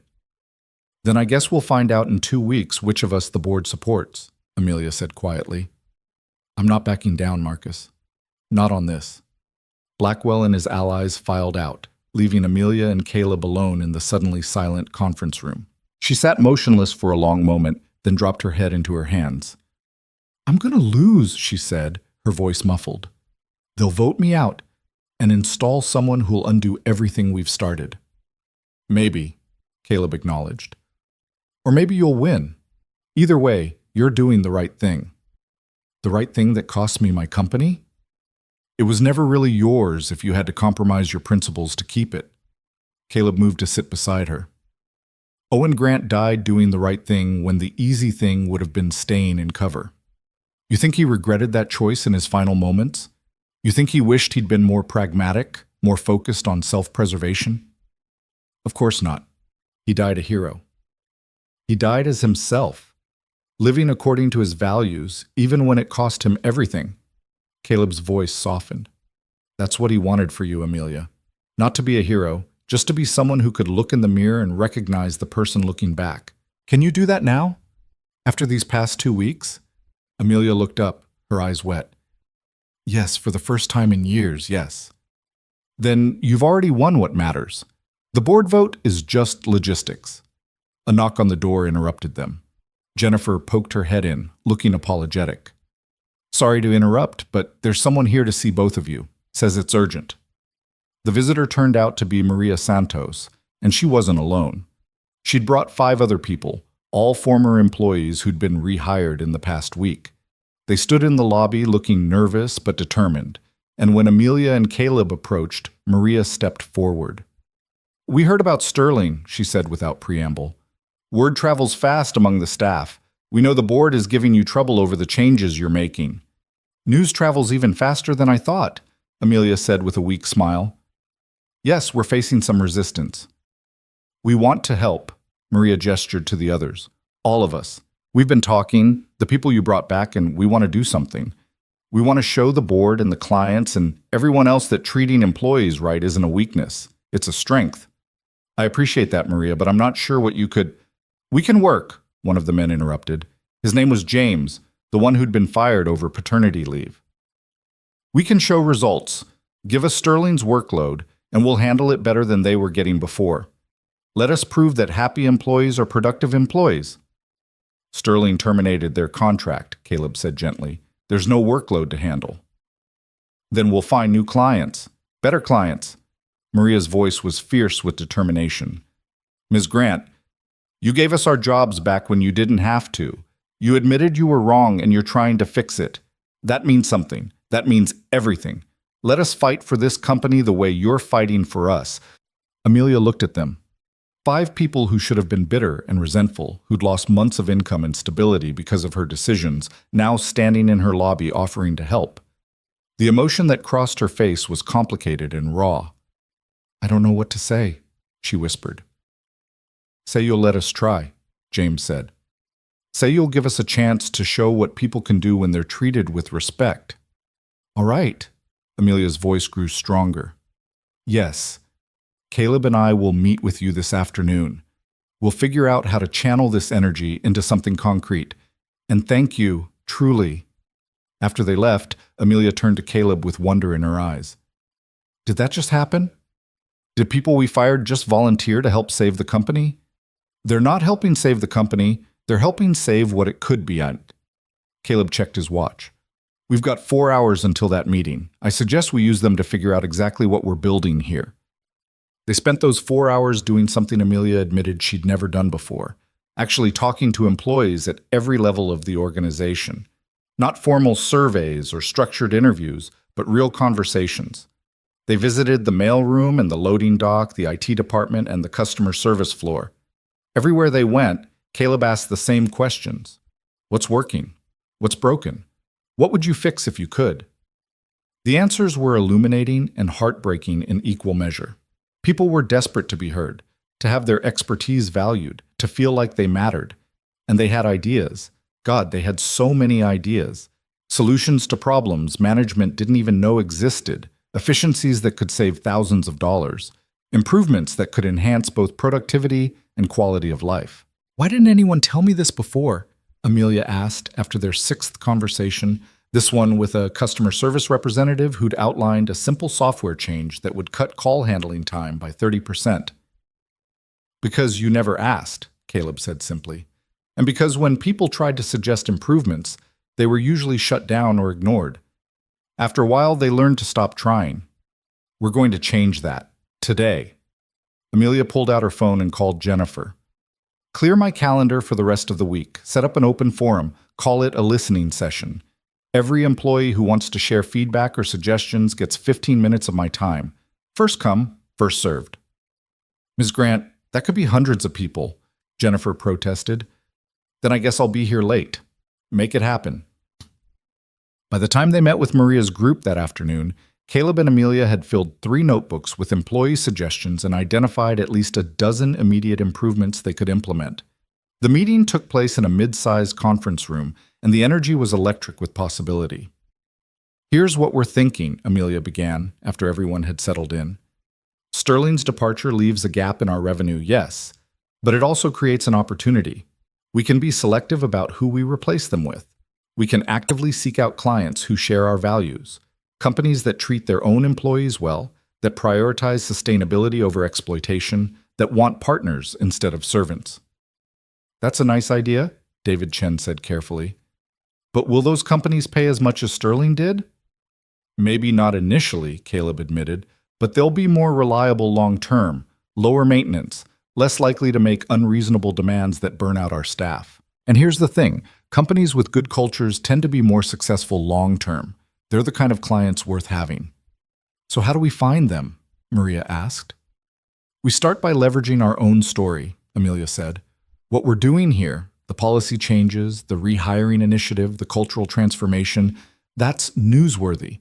Companies that care about ethics will see us as potential partners who share their values. We're not hiding what we're doing. We're using it as a differentiator. Over the next 2 hours, they hammered out a strategy. Maria would lead a team reaching out to potential clients, specifically targeting companies with strong employee satisfaction ratings and ethical business practices. James would work with HR to document the improvements in turnover and productivity they were already seeing from the policy changes. David would create a digital platform for employees to submit suggestions and track their implementation, turning good ideas into measurable results. This is going to require all of us working together, Amelia said as the meeting wound down. Management and staff, executives and line workers. No more hierarchy where good ideas only count if they come from people with fancy titles. We're all in this together. My father used to say that, a quiet voice said from the doorway. Everyone turned to see Richard Morton standing there, leaning on his cane. Owen used to say a company was like a body. Every part matters, from the brain to the hands to the feet. You can't function if you're only paying attention to one piece. Richard, Amelia stood. I didn't know you were here. I came to check on you after this morning's ambush. Richard moved into the room slowly, his age showing in the careful way he navigated. I wanted to make sure Blackwell hadn't crushed your spirit. He tried, but I had help. Amelia gestured to the people around the table.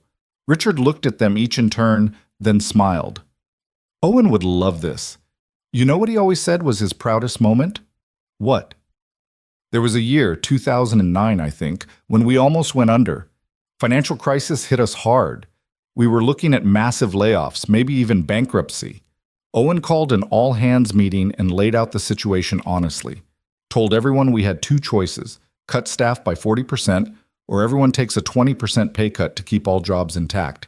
He put it to a vote. Richard's eyes grew distant with memory. Every single person voted for the pay cut. Every one. They chose to sacrifice their own income rather than see their colleagues lose their jobs. Owen cried during that meeting.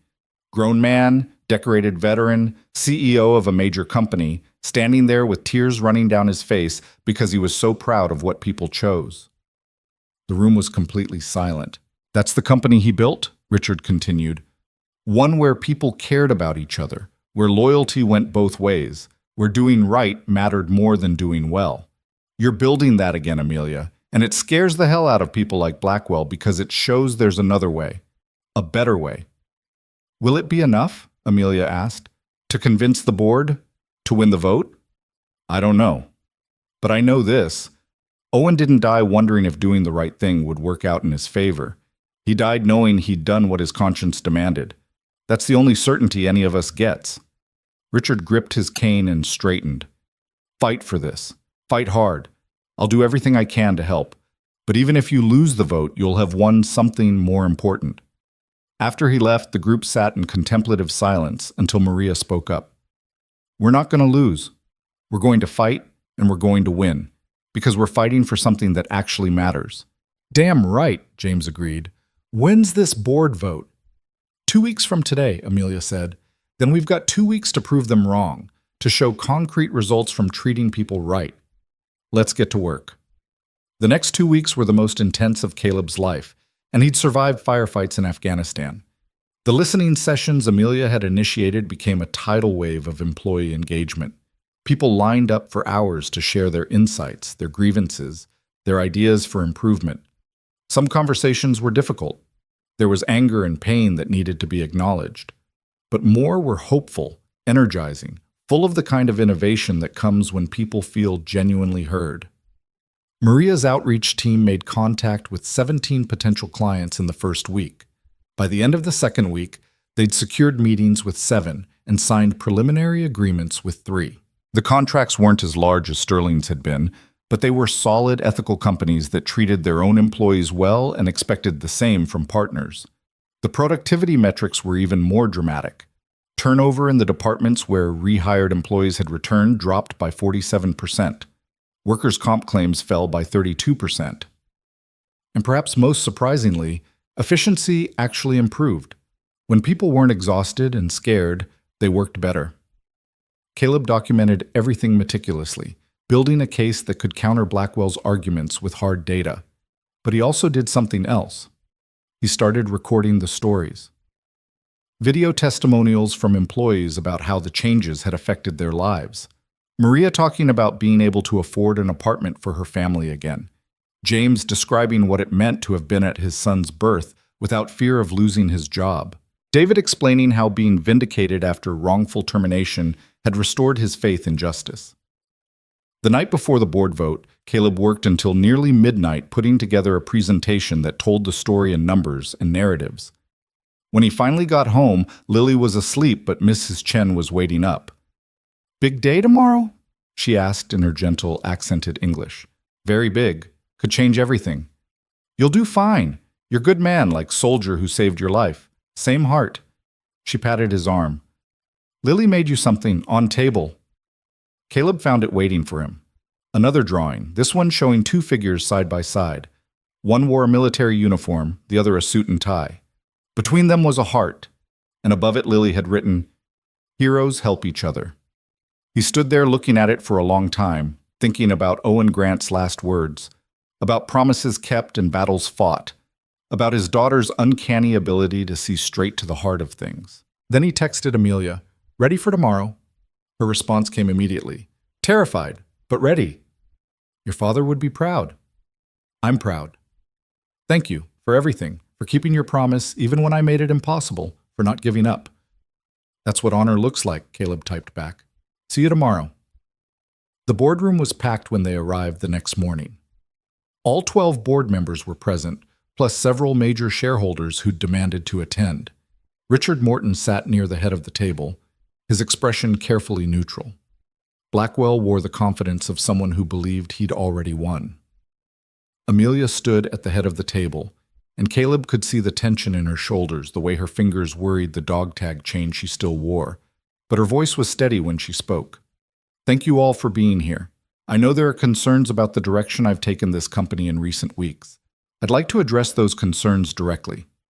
She nodded to Caleb, who pulled up the first slide of their presentation. For the next 45 minutes, they laid it all out. The numbers showing improved productivity and reduced turnover. The testimonials from employees and new clients. The cost-benefit analysis proving that ethical treatment of workers wasn't just moral, but profitable. The projections showing where they'd be in 6 months, a year, 5 years, if they stayed this course. "You're gambling with this company's future," Blackwell said when they'd finished. "These results are preliminary. 2 weeks isn't enough time to establish trends. You're asking us to bet everything on a philosophy that might sound nice but hasn't proven sustainable." "No," Amelia said firmly.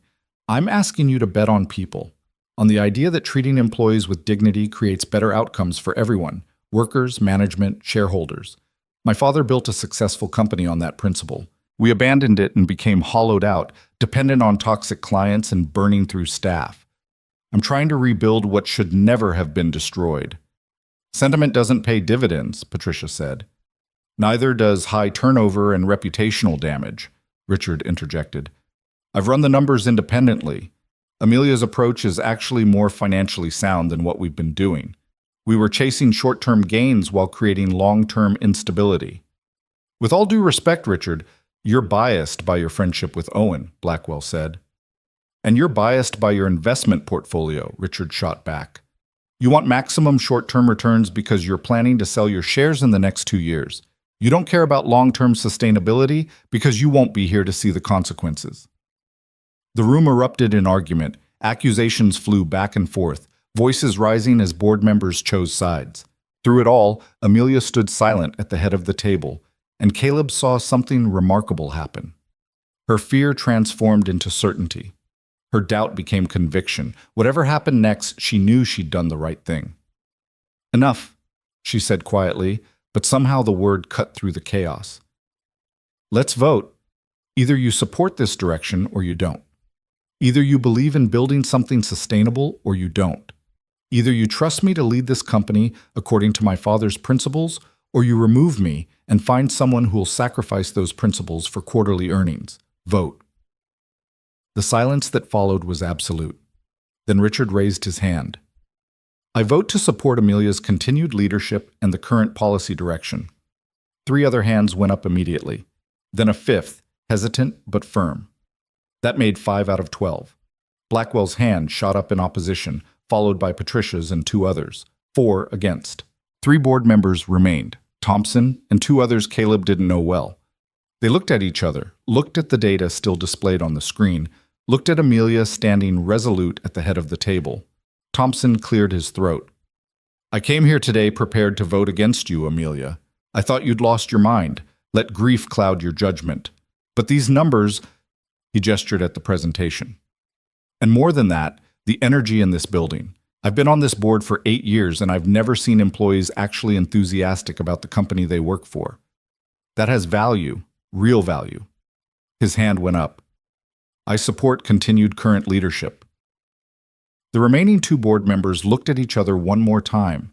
Then, almost in unison, they raised their hands, 7-4. Amelia had won.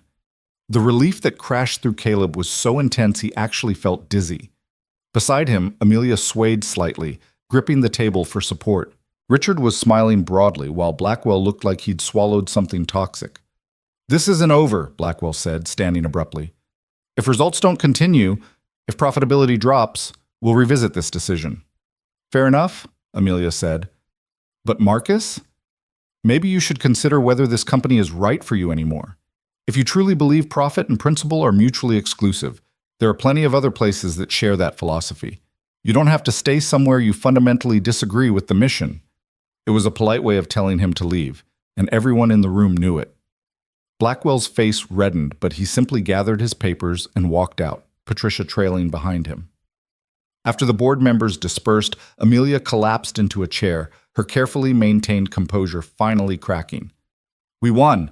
Oh my God! We actually won! You won, Caleb corrected. You stood up for what you believed in and convinced enough people it was worth fighting for. We won, Amelia insisted. None of this happens without you, without the promise you kept, the truth you told, the way you've guided me through this transformation. Richard approached, leaning heavily on his cane. Owen would be so proud of you both. This is the company he dreamed of, not just profitable, but meaningful, worth more than the sum of its revenue streams. Richard, thank you, Amelia stood and hugged him, for supporting me even when it was risky. Supporting you wasn't risky, it was right. He smiled.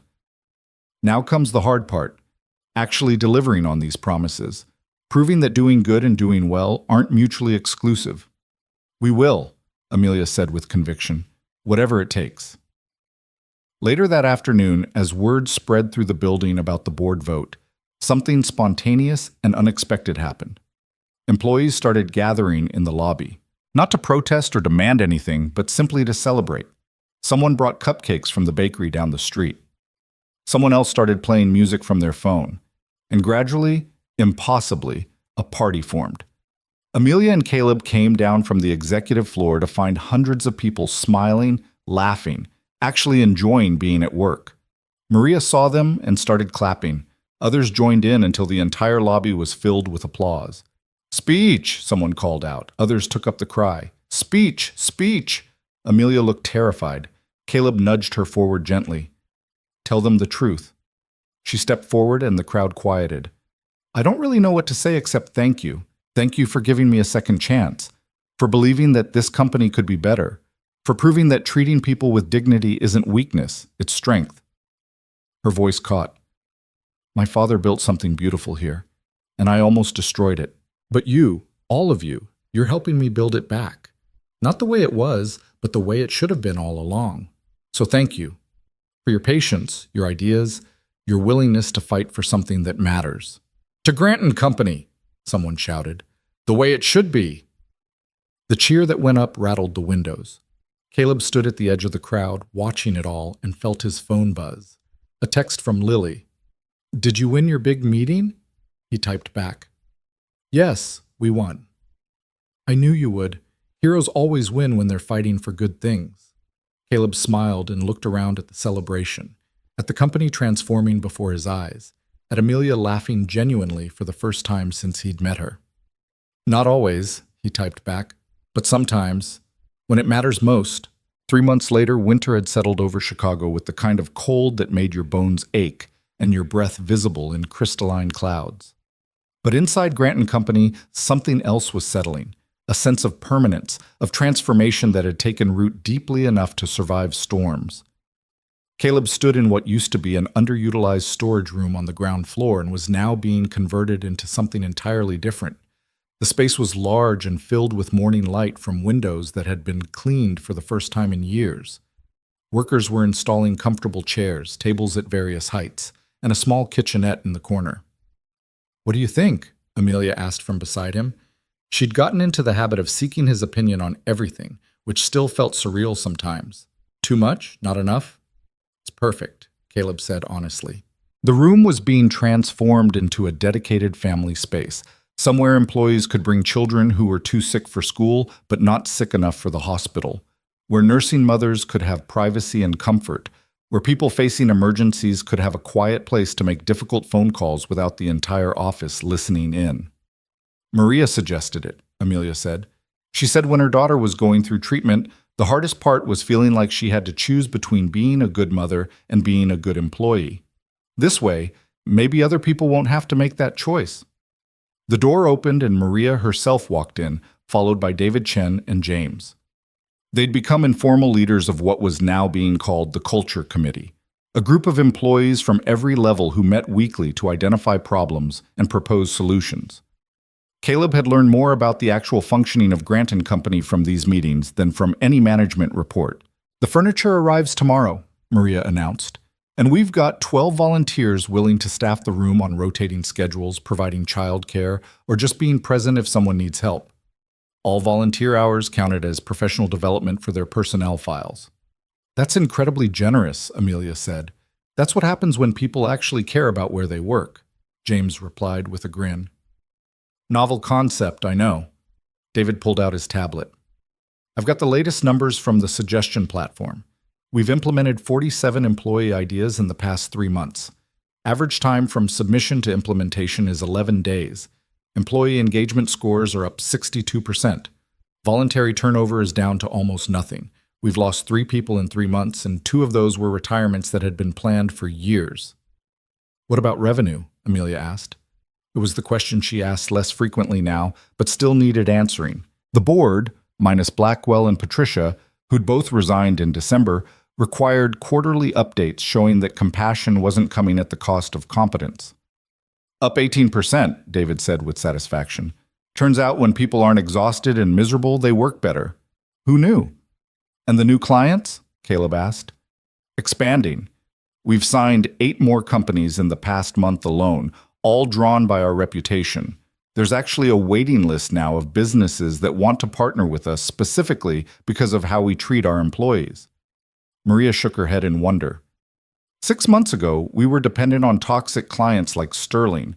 Now we're turning down work because we have more opportunities than capacity." "Then we need to hire more people," Amelia said immediately. "Put together a recruitment plan that emphasizes our culture. Let's attract people who want to work somewhere that values them." "Already done," James said. "HR posted openings last week. We've had over 300 applications for 15 positions. People are literally competing to work here." Caleb caught Amelia's eye and saw the emotion there. Pride, relief, and something deeper. The vindication of believing that doing right and doing well weren't mutually exclusive. The proof that her father's principles weren't naive idealism, but practical wisdom. A commotion in the hallway drew their attention. Voices raised not in anger, but excitement, and then Jennifer appeared in the doorway looking flustered and thrilled in equal measure. "Ms. Grant, you need to see this, right now." They followed her to the lobby, where a crowd had gathered around the television mounted on the wall. It was tuned to a national business news channel, and the headline scrolling across the bottom made Caleb's breath catch. "Grant & Company, the revolutionary business model that's changing corporate culture." The segment was already underway, showing footage of their building, interviews with employees, charts displaying their improved metrics. The anchor was speaking with genuine enthusiasm rather than the cynicism that usually colored corporate coverage. "What we're seeing here is something remarkable," the anchor said. "A mid-sized company that decided to prioritize people over profit and discovered that doing so actually increased profit. Since implementing comprehensive family leave policies, worker support programs, and radical transparency, Grant & Company has seen productivity increase by 23%, turnover decrease by 70%, and revenue grow by nearly 20%. Other companies are taking notice." The screen cut to an interview with a business professor from Northwestern. The Grant & model, as it's being called, challenges fundamental assumptions about corporate efficiency. "We've been operating under the belief that you have to squeeze workers to extract maximum value. Granton is proving the opposite, that investing in worker well-being creates value. It's not just feel-good policy, it's sound business strategy." "How did they—" Amelia started. "I may have sent our data to a few journalists," David said sheepishly. "Figured if we're going to revolutionize corporate culture, we might as well let people know about it." The segment continued, showing more footage, more interviews. And then Amelia appeared on screen from an interview Caleb hadn't even known she'd given. She was sitting in her office, the photograph of her and her father visible on the desk behind her.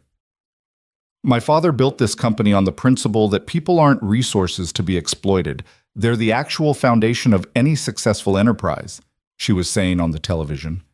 "I forgot that for a while." Got caught up in metrics and margins and forgot that every number on a spreadsheet represents a human being with a family, with struggles, with dignity that deserves respect. Remembering that didn't make us weaker. It made us stronger. The interviewer's voice came from off camera.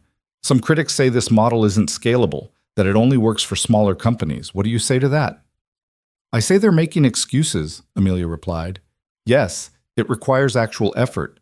Yes, it means accepting smaller profit margins in exchange for sustainability. Yes, it demands that leadership actually knows and cares about the people who work for them. But none of that is impossible. It's just harder than exploitation, and we've gotten lazy. We've accepted that cruelty is efficient when really it's just convenient. Strong words. My father died protecting people he'd only known for weeks because he believed every life had equal value. The least I can do is run a company that operates on the same principle. Amelia's voice was steady and certain. If we can't be decent to the people who make our success possible, we don't deserve that success. The lobby erupted in applause when the segment ended. People were crying, hugging, celebrating this public validation of what they'd been building together. Caleb watched Amelia's face as she took it in, the genuine affection of people who'd once feared her, the transformation of a company that had been dying from the inside out. Your father would be proud, he said quietly. I hope so. She touched the dog tags around her neck. She'd never stopped wearing them. I finally feel like I'm speaking the language he tried to teach me, the quiet one, where actions matter more than applause. Except you're getting applause anyway. That's just a side effect. Amelia smiled. The real reward is this. She gestured at the celebrating employees. Knowing they're not afraid anymore, knowing they can bring their whole selves to work without fear of being crushed for it. Later that evening, after the excitement had died down and most people had gone home, Caleb found himself back in his office staring at the files he'd kept for so long, the recordings and documents from his 18 months as a janitor, the evidence of all the things that had been wrong. He'd never needed to use them. Never needed to expose Grant & Company's failures from the outside because Amelia had been willing to confront them from within. His phone rang. Tom, his old unit commander. I just saw you on national news, Tom said without preamble. The janitor who became an executive and helped transform a company. That's wild, man. It's been a strange year, Caleb admitted. Owen Grant would be proud. Hell, I'm proud. You kept your promise in a bigger way than either of you probably imagined. Tom paused. You're doing good work, Caleb, important work. Proving that doing right isn't just moral, it's practical. I had help. Amelia did the hard part. You both did. That's how this stuff works. Nobody changes the world alone. Tom's voice turned more serious. How's Lily? Good. Great, actually. The new salary means I can afford better after-school programs, a tutor for math, the art classes she's been wanting. She's thriving. Good. That's what matters. That little girl having her dad present and providing for her. Tom laughed. Owen's promise led you somewhere good. After they hung up, Caleb sat in his office looking out at the Chicago skyline. Lights were coming on across the city as evening settled in, millions of people in their own struggles and triumphs. He thought about the strange path that had brought him here, from Afghan battlefields to janitorial closets to executive offices. About promises made and kept, about honor being a quiet language that spoke through actions rather than words. His computer dinged with an email. The subject line read, From Kandahar with gratitude. Caleb opened it carefully. It was from someone named Hassan Ahmed, and the message was brief. I was an interpreter with Captain Grant's unit. I heard about what you are doing for his daughter and his company. He saved my life twice and my family's life once. Thank you for keeping his memory alive in the right way. Thank you for remembering that he believed people mattered. I am in Virginia now with my family, safe because of him. We light candles for him every year on the anniversary. Your work honors him more than any statue could. Caleb read the email 3 times, feeling the weight of connection across years and continents. Owen Grant's impact rippling outward in ways that could never be fully measured. Lives saved and changed, principles lived and taught, a legacy that was still unfolding. He forwarded the email to Amelia with a simple note. Thought you should see this. Her response came within minutes. Come to my office? He found her standing at her windows, looking out at the same city he'd been contemplating. The dog tags caught the light from her desk lamp, and her face was wet with tears. I never knew, she said when he entered. I knew my father died in Afghanistan. I knew it was in combat. But I never knew the details. Never knew about Hassan or the others he saved. Never understood the scope of who he was beyond my father. She turned to face Caleb. You gave me that. Not just the dog tags or the story of his death, but the understanding of his life, of what he believed and how he lived it. He wanted you to know. That's why he made me promise. Do you think he knew? That telling me about his death would teach me how to live? Amelia's voice was wondering. That making you watch over me would lead to all of this? I think he knew you had it in you to be extraordinary. He just wanted to make sure someone reminded you when you'd forgotten. Caleb moved to stand beside her at the window. You've done that, Amelia. You've become someone he'd recognize, someone he'd be proud of. We've done it. You and me and everyone who believed this was possible. She was quiet for a moment. I've been thinking about the future, about what comes next. The board wants expansion plans. I know, and I have them, but I also have something else. Amelia turned to face him fully. I want to establish the Owen Grant Foundation, a nonprofit that helps companies implement the kind of changes we've made here, that teaches the principles my father lived by, that profit and people aren't enemies, that treating employees with dignity creates better outcomes, that honor is something you practice, not something you perform. That's ambitious. My father died for his principles. I can live for them. She smiled. And I want you to run it. You understand these principles at a level I'm still learning. You've proven you can translate military leadership experience into corporate transformation. You're the right person for this. Caleb felt his heart skip. Amelia, I'm barely qualified to do my current job. Running a foundation, you kept a 7-year promise at great personal cost. You transformed a dying company culture by telling uncomfortable truths. You've shown more leadership in 1 year than most executives show in their entire careers. Her voice was firm. My father chose you to watch over me. I'm choosing you to help spread what we've built here. Please. I need to think about it. Talk to Lily. This would be a big change. Of course. Take all the time you need. But Caleb, you've already proven you're capable of extraordinary things. Don't let imposter syndrome talk you out of doing more. That night, Caleb sat with Lily at their kitchen table while she worked on homework. Their apartment was the same one they'd lived in for 3 years, though he could afford better now. But Lily loved her school, loved Mrs. Chen downstairs, loved the neighborhood where she'd made friends. Some things were worth more than upgrades. Daddy, what's a legacy? Lily asked suddenly, looking up from her workbook. A legacy? Where'd you hear that word? Social studies. We're learning about people who change things. The teacher says a legacy is what you leave behind after you're gone, what people remember about you. Caleb thought about Owen Grant bleeding out in Afghan dust, about the interpreter safe in Virginia, about the company being rebuilt on principles that had seemed old-fashioned. A legacy is the difference you make that keeps mattering after you're not around anymore. It's the good you do that other people carry forward. Like the soldier who saved you? Is his legacy that he made you promise to help his daughter and that promise made lots of things better? Exactly like that. Lily chewed on her pencil thoughtfully. What's your legacy going to be? I don't know yet. I'm still figuring it out. I think it's going to be about keeping promises and helping people be better. She said it with absolute certainty. That's what you're good at. Out of the mouths of 7-year-olds, Caleb thought. Ms. Grant offered me a new job today, running a foundation that teaches companies how to treat people right. It would mean more responsibility, more travel, more time away from you. But you'd be helping people? Yes. Then you should do it. Lily returned to her homework like the matter was settled.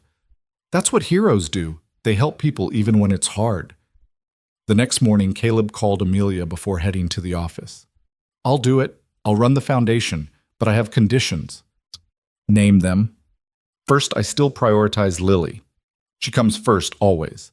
If there's a conflict between foundation work and being present for my daughter, she wins. Agreed. That's non-negotiable.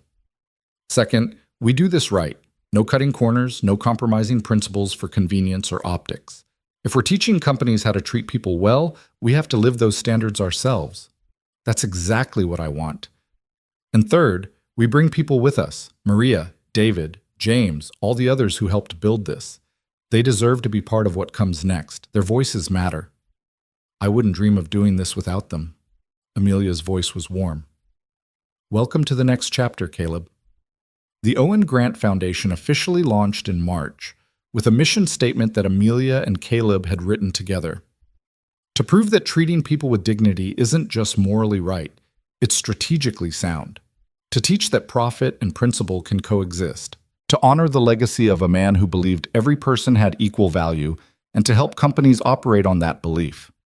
The response was overwhelming.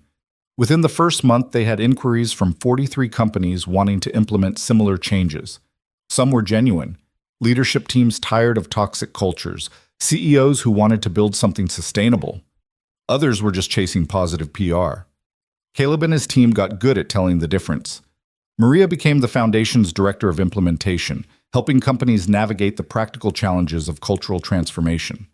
David built technological platforms that tracked metrics and facilitated transparency.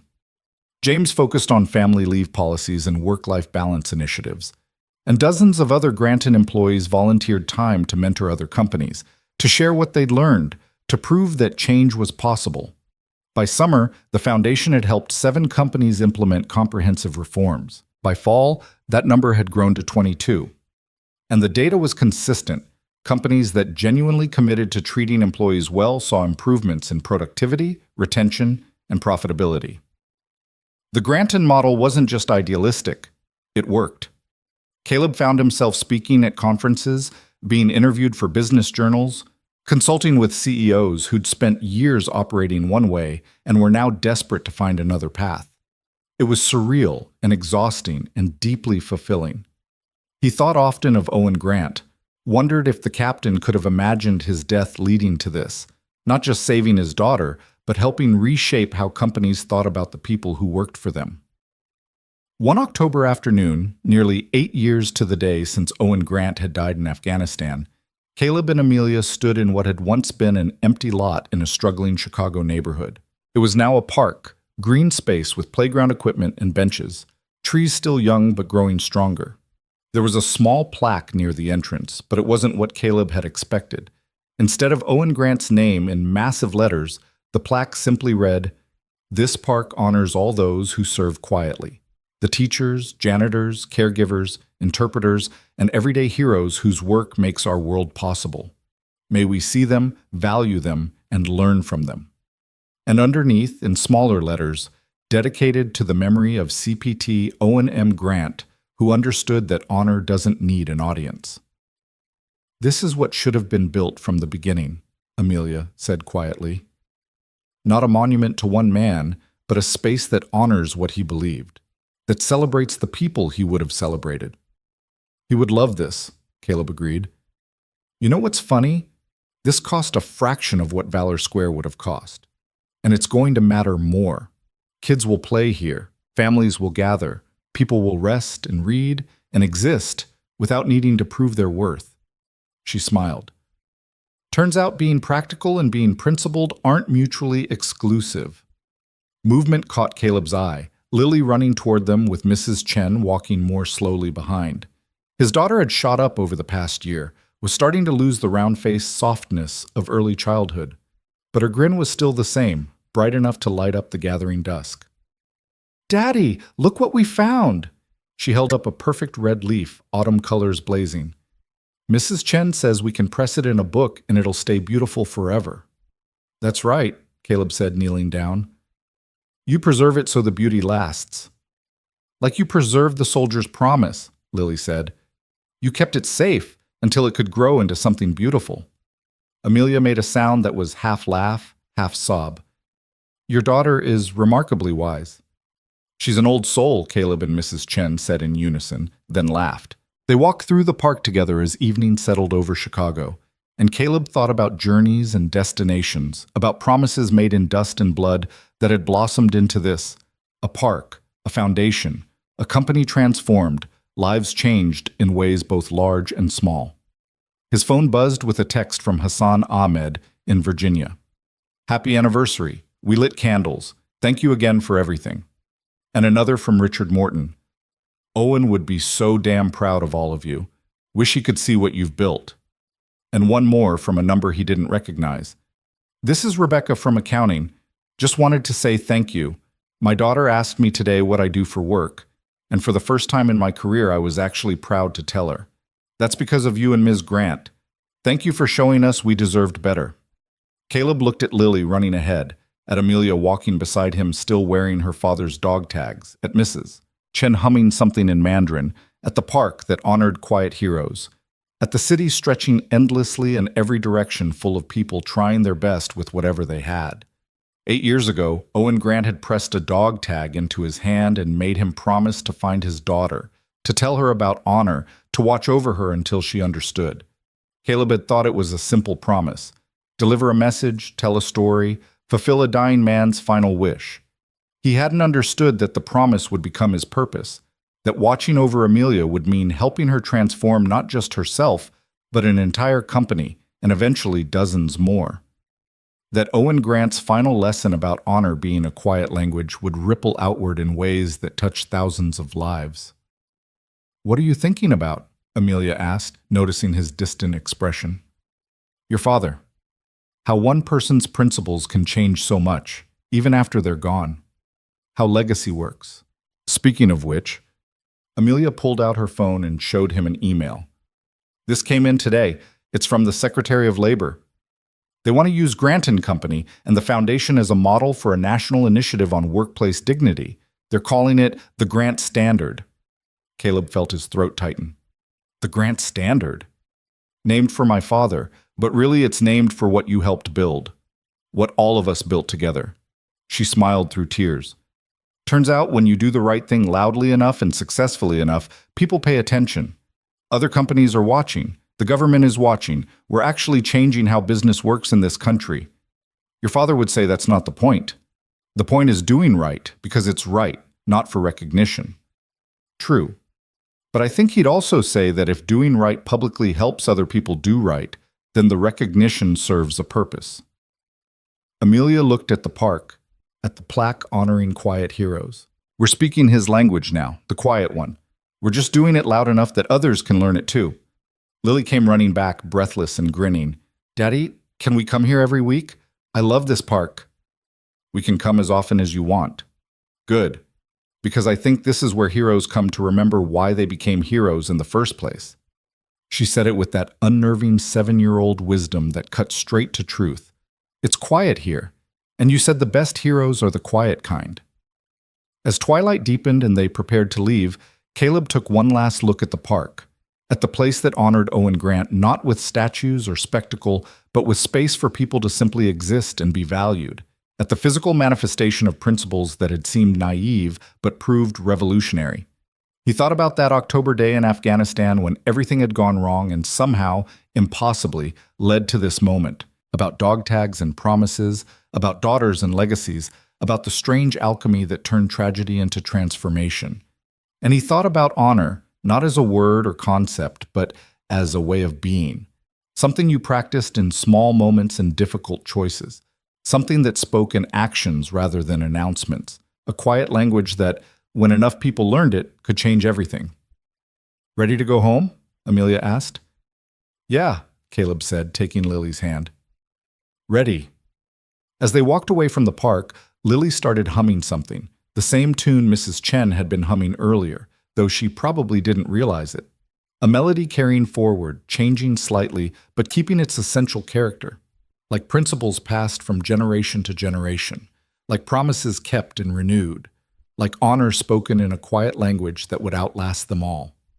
Behind them, the park settled into evening stillness. The plaque caught the last of the daylight, its message simple and profound, that everyone who serves quietly deserves to be seen, that honor doesn't need monuments, that the best legacies are lived rather than carved in stone. And somewhere, in memory, In principle, in the countless lives changed by a dying man's final lesson, Owen Grant smiled.